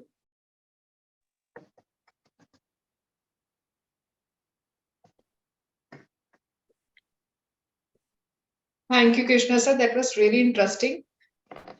And yes, you have nailed the last comment. I could really take it on, because we get excited. We get excited in terms of coming into the form. And then when it comes to consistency in delivery, somewhere there is disconnect between the buyers and how they are not able to catch on. Initially, we are excited. When it comes to continuous relation, then we may, I don't know the reason being, but yes, this is the common blame or about Indians, that we get excited, then complete consignment getting rejected and all those things. Buyers is not happy. So there's so many things that I have heard of, I'm not sure of. But yes, this is one of the major reasons, scalability to maintaining the same quality. With this, I would request all the attendees and the experts, in case they have any question to sir, so that we can move on further. Okay, Krishna sir, I really appreciate, one, being an engineer, you prepare your slides starting from the conception. That is a way, actually, as being an associate professor, even I follow. Give them the background. You started at 3 a.m., then go to 8 a.m. You let it. I really am impressed how you engage and try. At least some people should come up, so that all those who are really listening, they have to respond back to you. Thank you so much. Over to Srividya ma'am. Thank you, Doctor. It's been a pleasure. Thank you, Dr. Mamta. As usual, very sweet. Well, thank you, Mr. Krishnaraj. That was quite insightful. And two things are very, very vital in that, talking about the global economy and the sustainability factor. What you have been stressing throughout with your concept of 3M, 6M, and 8M, evolving into the needs of the society. That's what is the thing that as throughout the conversation, I could relate to one particular thing. Skills are very vital for our future. Improving skills is an essential to building sustainable growth and stronger communities. A skilled force is necessary to stimulate the private sector growth that will bring new jobs and new prosperity for all the people across the globe. And a strong further education in the skill system is a fundamental thing for social mobility, reopening roots from people from wherever they begin to succeed in the world, whichever group they belong to, that doesn't matter. But improving on their skills is very important, so that you become confident and become accomplished to play your part in the society to fulfill that part. And we need to give this hope to our young people, gathered audience, and 1 in 7 of whom is currently not educated or unemployed or not skilled, whatever thing. At the same time, we need to we cannot avoid or we cannot neglect on one particular renewable fiscal deficit that is draining money. That should be kept very much in contact and concept, and so that we're able to develop such that exactly the remedial measures which are actually required to improve the quality of the life and the global. Thank you so much. Thank you. That was really, really wonderful. Thank you so much. Dr. Oh, I think there are thank a you, couple of Anurag questions. sir. There are Yeah, a couple of Anurag sir questions. wants to comment. Yeah. Krishnaraj, it was a wonderful insight. It just to what I just whatever I shared, you just complemented and extended that, and just wanted to add that inconsistency that you mentioned, right? That can be addressed in terms of digitization, and that is where you'll be able to get a consistent quality that can generate from small scale industry to medium scale industry, especially when they're reaching out to the global market. So I just wanted to add that point. Yeah. Thank you, Anuraj. Let me combine together what sir is trying to say, that critical areas, KPIs and CSI, all those things needs to be very clearly mentioned. So the clarity is there on both the sides. What are the expectations and what are the deliverables? So that means that communication, that gap may be a digital form. We need to form those, all those SOPs and everything. Thank you so much. Over to Srividya, ma'am. Yeah, if I'm able to pull in all those points together, so this strategy will guide the government reform of learning skills, equipping them to become sustainable and become towards the growth for a longer term improvement plans on three principles. First is fairness that he was emphasizing on, and we believe that first in line, help those people, help them out so that they become sustainable, such that there is no question for their living when we talk about literacy and the numeracy skill. Second is the question of responsibility. When it comes to the responsibility, it is self-responsibility and social responsibility. Both are involved in it, such that the employers and the employees and the entrepreneurs, they will work in collaboration, in coalition, such that everybody give respect and take respect on the platform of respect. The final principle is that recognizing their skills, recognizing their respect and the individuality, then it comes to the freedom of living, the freedom of contribution, and just not emphasizing on abolishing or bureaucracy or meaningless targets or whatever thing. Be smart, help people work on a more congenial mode, such that we work in collaboration, we create something, we contribute something, we communicate it, we catalyst for change, such that we are able to bring changes in the society and we become the change. That is what is very important. Whatever change that we want to bring in the society, we should be the change that we wish to see. That's what is the thing. Thank you so much, both the young entrepreneurs, both the young people who are going to take forward the youth empowerment of G20 International. Thank you so much. It was wonderful having you guys on the floor. Thank you so much. Thank you. Moving ahead, I think we have Dr. Amanda, Dr. Apande. Dr. Mamta, I need your help here. Is Dr. Yes, Apande there? Yeah, I hope sir can unmute. I could see him. So anyone got any query, ma'am? I would like to add, I couldn't see sir, but you are talking about sustainable leadership.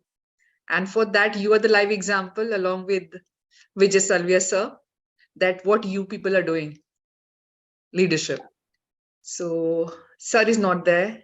Okay, it's already 4 o'clock. I can't find. We should open the floor for all people, the audience, to have their say, and we can wind it up.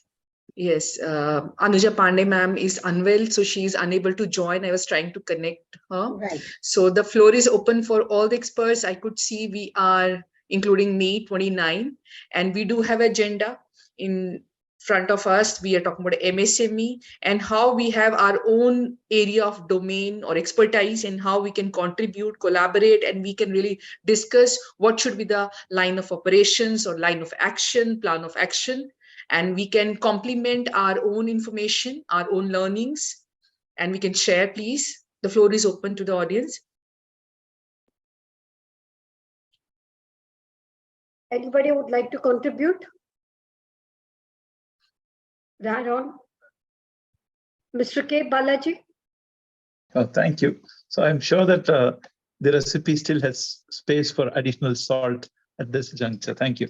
No, just this was a wonderful thing where we are bringing the best of the brains and people, small people like us, to hear this. Then given an opportunity to talk, that's the best part of the whole thing.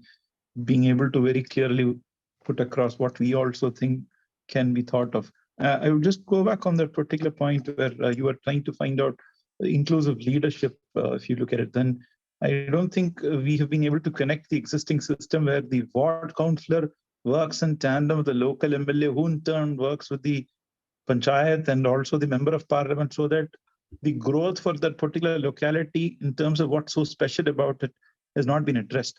And that's again part of this large, if you look at the way India was built over the millennia, it was basically these smaller economies which made India what it is. So I think it's a throwback to those days. Now, when we are talking about the micro, smaller and medium enterprises, making the engines of growth, convert it into a big behemoth that people are talking about. So for that to take place, I think quality education coupled with what is required locally should be there. So if you look at an ITI, it should actually cater to the needs of the local area, then produce people who are not going to work in the local area per se. So probably, as the last speaker very beautifully said, in terms of inability of the entities to really bring about a success, where their failure can be used as a model for someone else to come forward and then take those products. That's very honorable. So that probably, that one step will give people to have the confidence that even if I fall, there are people who will just stand by and then make me stand and then walk again. So if that particular thing is the biggest message I take out from this meeting, if that can be converted into a policy where people think that even if I fail, there is always an opportunity to get that next. It's not like the cricket innings where after the first ball duck, that's the one and last innings that I play for the whole life of mine. I always have a second innings look forward to, where I have the confidence that even if I fail today, I always get an opportunity tomorrow to come and show my wares and then contribute to the world in general. So that, I think, is the greatest gain from the day's message. And as I said, going forward, India needs to open up its education policy to bring people from abroad, at least in the neighboring countries, to come in large numbers and then study, because we have set up some huge universities, colleges, private as well as in the government institution, where it's not getting filled up. That's a major area of concern. If India wants to gallop as a big economy, then it should ensure that the people in the country, the youth in the country, get educated in India and then contribute to India. So that ecosystem needs to be addressed. And these are the just parting thoughts I have. And once again, thank you so much for the wonderful opportunity. And I feel that it's a privilege to have been part of this gathering here. Thank you very much. Good evening. Yeah. Thank you, Balaji, sir. So you have reminded me a particular issue that we used to actually address, brain drain. So how we need to stop that brain drain, that means it's not about education only. It's about the employment. Why do people want to go overseas? Because they're talking about gaining those dollar income. That yes, CTC is in dollar. So what is the attraction? Why don't we have those kind of salaries over here? That is a basic issue. Why most of the medical doctors, they don't want to work in India? Is it the infrastructure? Is it the governance that is really stopping them to work here? Why are they cribbing about the health, hygiene, and bureaucracy and corruptism? So why can't we have those kind of transparent system? I think this is all one side. Everyone is talking about the system, but we are creating those systems. That is starting what you started with. We are creating those governance, those issues. When we as an educator, we are actually not promoting risk-taking abilities of the students. How they are in their own domain, they are living in their own meta world, that yes, I know everything, especially after this digital era. They can access information, but they don't know what information is relevant to them. I think they are overburdened with the information. And how there's a gap. What we are talking about, skilling and reskilling. Reskilling is for us who all are there 30s plus. But what about skilling? Are they willing to learn? Yes, they are very passionate about digital world. Are they maintaining their health, hygiene with the nature? So why we are having so many psychological issues? So somehow it is all coming to education. If I come skilling, reskilling. So how educationists and industrialists, they need to join hands together. So think about the generation, the well-being of generation, start about mental well-being to physical well-being, and we need to align everything. Holistic well-being, what we need to really work upon. How I can see, Balaji sir, you the complete what you are posting that yes, you believe in what. So somewhere on this earth after this COVID, I believe you need to believe a lot in some supernatural power. We are talking about automation. We are talking about chat GPT. It doesn't mean that any automation can replace human beings. We are creating those robots. How those robots are going to overpower us? Why we are not able to calculate? If I come to spellings, I'm telling you honestly, because of this auto correction, number of people can't really tell you the exact spelling of so many things. They don't know. They need to write their name and what letter should be in caps. So this is how that education system comes into the picture. The parenting comes into the picture. I think I got really emotional with that. Yes, no, as an you just educator, I named the point. Named the point. As somebody was saying that they had this dialing phone, and those days it allowed our intelligence to be used efficiently. Yes. We used to recall those numbers. Now, even if I want to call my wife, I don't even know her name. It is through this. I will say wife, and that's the stage that we have become. Talk about your passwords. By, yeah, we talk about the password. Do you remember all your password from so many multiple accounts to ATM cards? We are actually not putting pressure on the mind. It's not about 10 digits mobile number. It's just a mind is just like an elastic. How we are stretching. We are not trying. We are keeping everything. It's auto saved. So my password is going to auto, like it's on my machine, person machine. So I don't need to remember. So how we are going in that comfort zone, everything is. And when it comes to your mobile didn't turn on, so you don't have the OTP, you can't connect. So how we are taking time bomb in hand, this is called smartphone. It's a time bomb, can blast anytime. Over to Srividya ma'am. Thank you very much. That was wonderful. Thank you. Is there anyone who would like to add on to Ms. Dr. Mamta? Yes, I would like to add here. So that's a very interesting thing what Dr. Mamta shared, and it's a concern. But today's youth is they don't have the curiosity. They're not curiosity driven. They process information quickly, and the processing goes into a judgmental situation. And as you said, that they know it all. But the only way is that there has to be a balance between digitization and not over digitization. Is also it's a kind of a not so healthy as well. I think like I mentioned, in an organization, you can't have too much of over technology also, because it eventually drains the skill set of a person. So it's a similar case is with the youth as well. So I would say we have to bring in a lot of awareness, right from the parenting to every other possible place a child would go or interact. And they have to be curiosity driven than becoming immediately judgmental. Because the fact of judgmental is kicking in so quickly into the children's mind that they build a layer inside their emotional well-being. And when we say emotional well-being, that well-being is not there. So only curiosity can bring in a higher degree of emotional health and well-being in today's youth. That's just what I just wanted to share that. Of course, we shared our concerns, but curiosity-driven mindset will definitely take the youth to the very next level, balancing digitization and manual skill set, which basically that we used to have 20 years back, where we used to use our mind and do things, which is not present today. So I think, curiosity driven is what the key word would be. Thank you.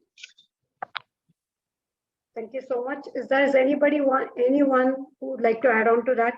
Anyone? I think Sukumar sir. It's audience time. That's why we are talking to the audience.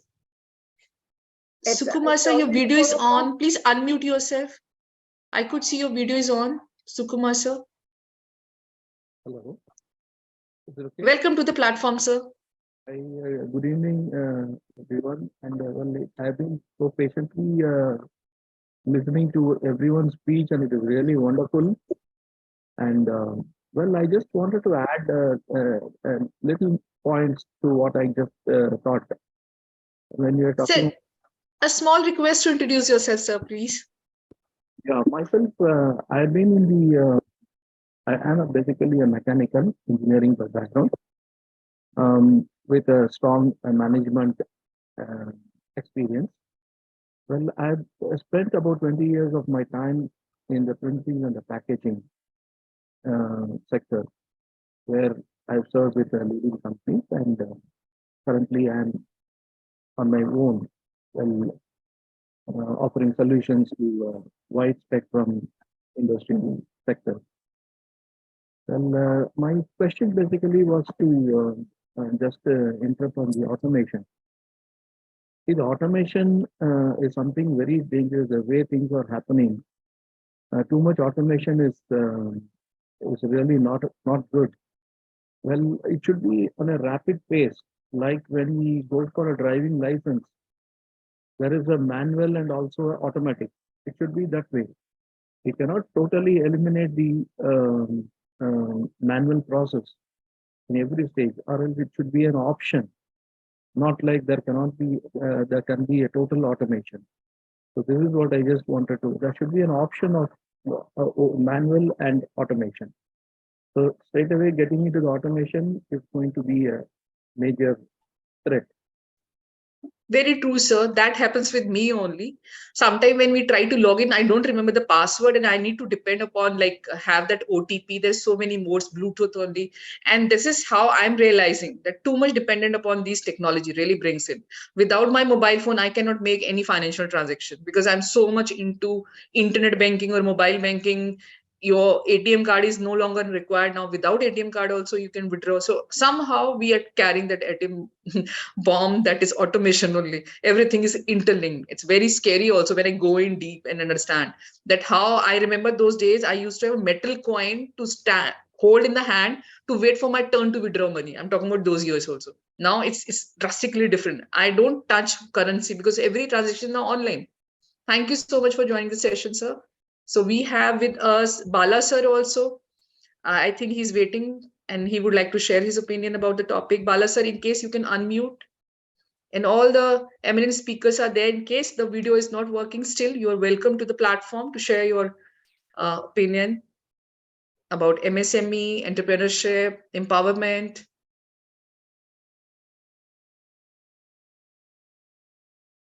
Hi, good evening, everybody. Good evening. It's been a good platform. Mr. Prince had just sent an invite in our group. We are basically representing a Tamil, forum here in UAE and GCC.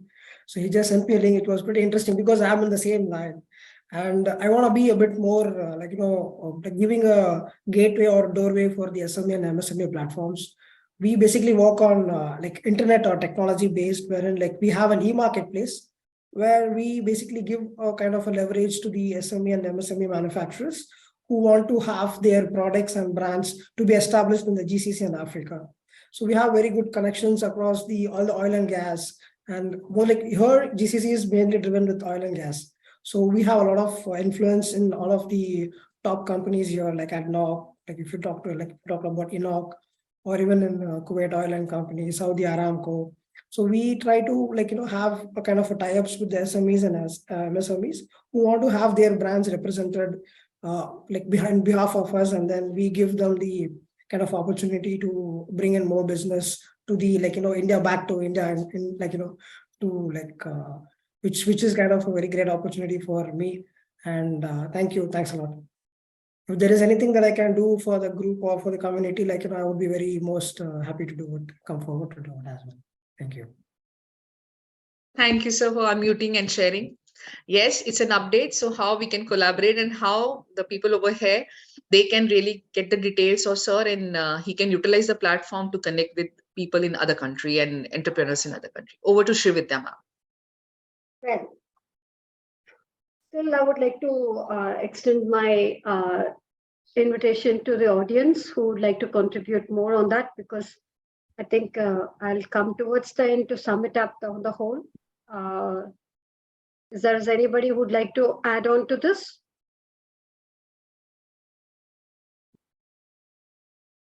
Yes. Okay.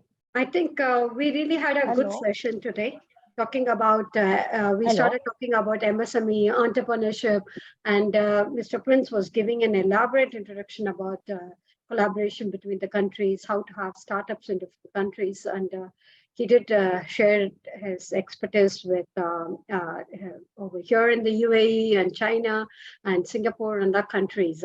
Thank you so much. With due note to Mr. Prince. Well, that was followed with. My apology to interrupt. I think Pradya ma'am wants to say something. She tried to unmute, I guess. Pradya, I could see ma'am. You may please. Hello. Can I? Yes, ma'am. Good evening, ma'am. Yes. Yeah, I'm audible. Very much, Pradya ma'am. Yeah. As you were telling about the technology, before the COVID, I'm a teacher in a school. So before the COVID, I was not good in technology at all. The mobile was only for the WhatsApps and people, and it was getting over. But after the COVID, we have become expert in everything, like Google Classroom, Google Form, Zoom meeting, Google Meeting, and so many things. I was become expert. So it is, and I think so. It is a situation who takes you for the technology world, and it is what it that experience was really a great experience to know about the technology, and now I'm become the expert in some of the things. So it depends on sometimes the situation also who makes you to learn something, and it takes you the world of technology, and this I just want to tell this experience I'm of in mine. agreement. Being into teaching, जियो या मरो वाली बात हो गई है, आपको सीखना ही है.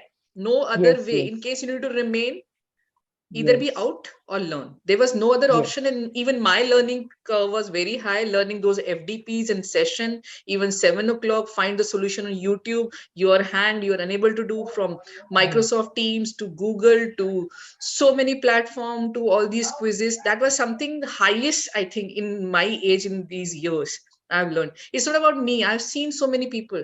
It was meant for only IT sector, all these online conferencing tools.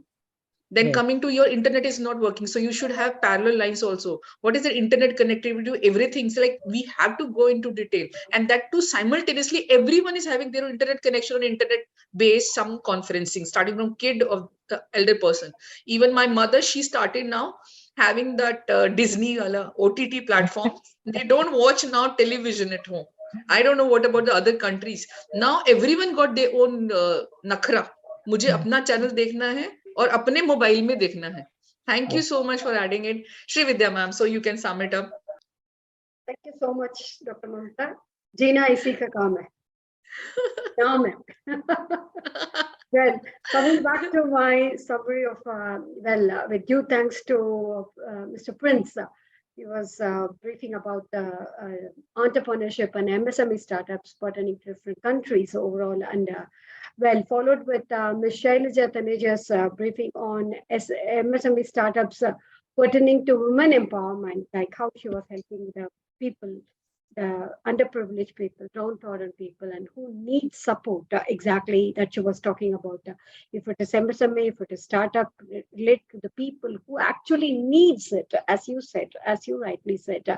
And adding on to Ms. Pregna's, necessity is the mother of invention. If we are talking about women empowerment, if you're talking about MSME entrepreneurship and the policies and the changes that we look forward, or we are contributing towards the community or the changes that we would like to bring in, is main thing is necessity is the mother of invention. When we come across such a situation, then we start working towards it, exactly. So having given the opportunities, that was Mr. Arun Raj who followed through and who was talking about the youth empowerment and the skills that is required, but actual skills which are actually required for shaping up the community, saying that COVID is definitely not a threat. It is a blessing in disguise, which has helped us to revive ourselves, recoup ourselves with the metacognition skills. And we have looked into ourselves. We become the spectrum of our own thing. That is Aham Brahmasmi. Exactly. What we become, that what we think. If we think that we are capable enough, we'll be able to combat those challenges. We'll be able to sustain those challenges. Yes, we did it. We did it. None of us. We ourselves are the best example for it. So it all starts with you. If at all we need to bring a change in society, you are the contributor. You are the first catalyst, and it starts from you, the self. And then we influence the society, we influence the community. From the community, it is taken forward to the country as such. Well, looking into it and what all things that is required, when it comes to the countries, different countries are participating in it. As we know about G20, in G20 itself, along with us, there are about 19 countries which are participating. Each country has their own challenges, has their own threats and shortcomings they need to work on. Keeping India's economy in mind, I think Mr. Krishna's contribution was much relevance to the topic as such. What could be done to those MSME sectors which are actually dying and which are, like so weak, and they call it as a weak sectors, and they have become the threats of the society. And definitely they are not the threats. We need to know, we need to work on those sectors, how to build them up, how to add value to them with this 3M, 6M, and 8M that he was mentioning with. And well, coming to that end of the day, who is going to bring the change? It is all in our hands. The thing is that this forum doesn't stop here. That's what is that main important quintessence message I would like to continue or contribute over here from as my part of it for the G20. Please send all your insights and inferences to us, to Dr. Vijay Kumar Salvia sir, or to me, or to Dr. Mamta, so that we'll be able to contribute it in the journal such that our voices are being heard. You are being heard. There's a platform where your insights are being heard. And we had other speakers who had added their contributions, like Mr. Balaji was talking about how to bring about the MSME change thing which is required. And then Mr. Sukumar was mentioning about the engineering sector. And there were other people also who were contributing to it. Well, it's all, one single tree cannot become a forest. We cannot bring a change with one thing. If the thought is that, okay, I'm going to put down this thought as one logical anecdote, which I would like to think. Coming together is a beginning. Staying together is a progress. Working together is success. So let's all put our heart, mind, soul together to work on that, and to work together to carry it forward and bring. We will be the change. First, it will start from us, and we will be able to contribute to the society and the community, and also to the country. So, Jai Hind, Jai Bharat. Thank you so much. It was wonderful having you here. All our contributions are together going to Vasudhaiva Kutumbakam at one mission, one country with one vision. Sure. Thank you so much. Thank you. Thank you. Thank you all. That was wonderful time having you all here. Thank you. We really appreciate it. Thank you. Bye. Thank you. Thank you, everyone. Bye. Thank you.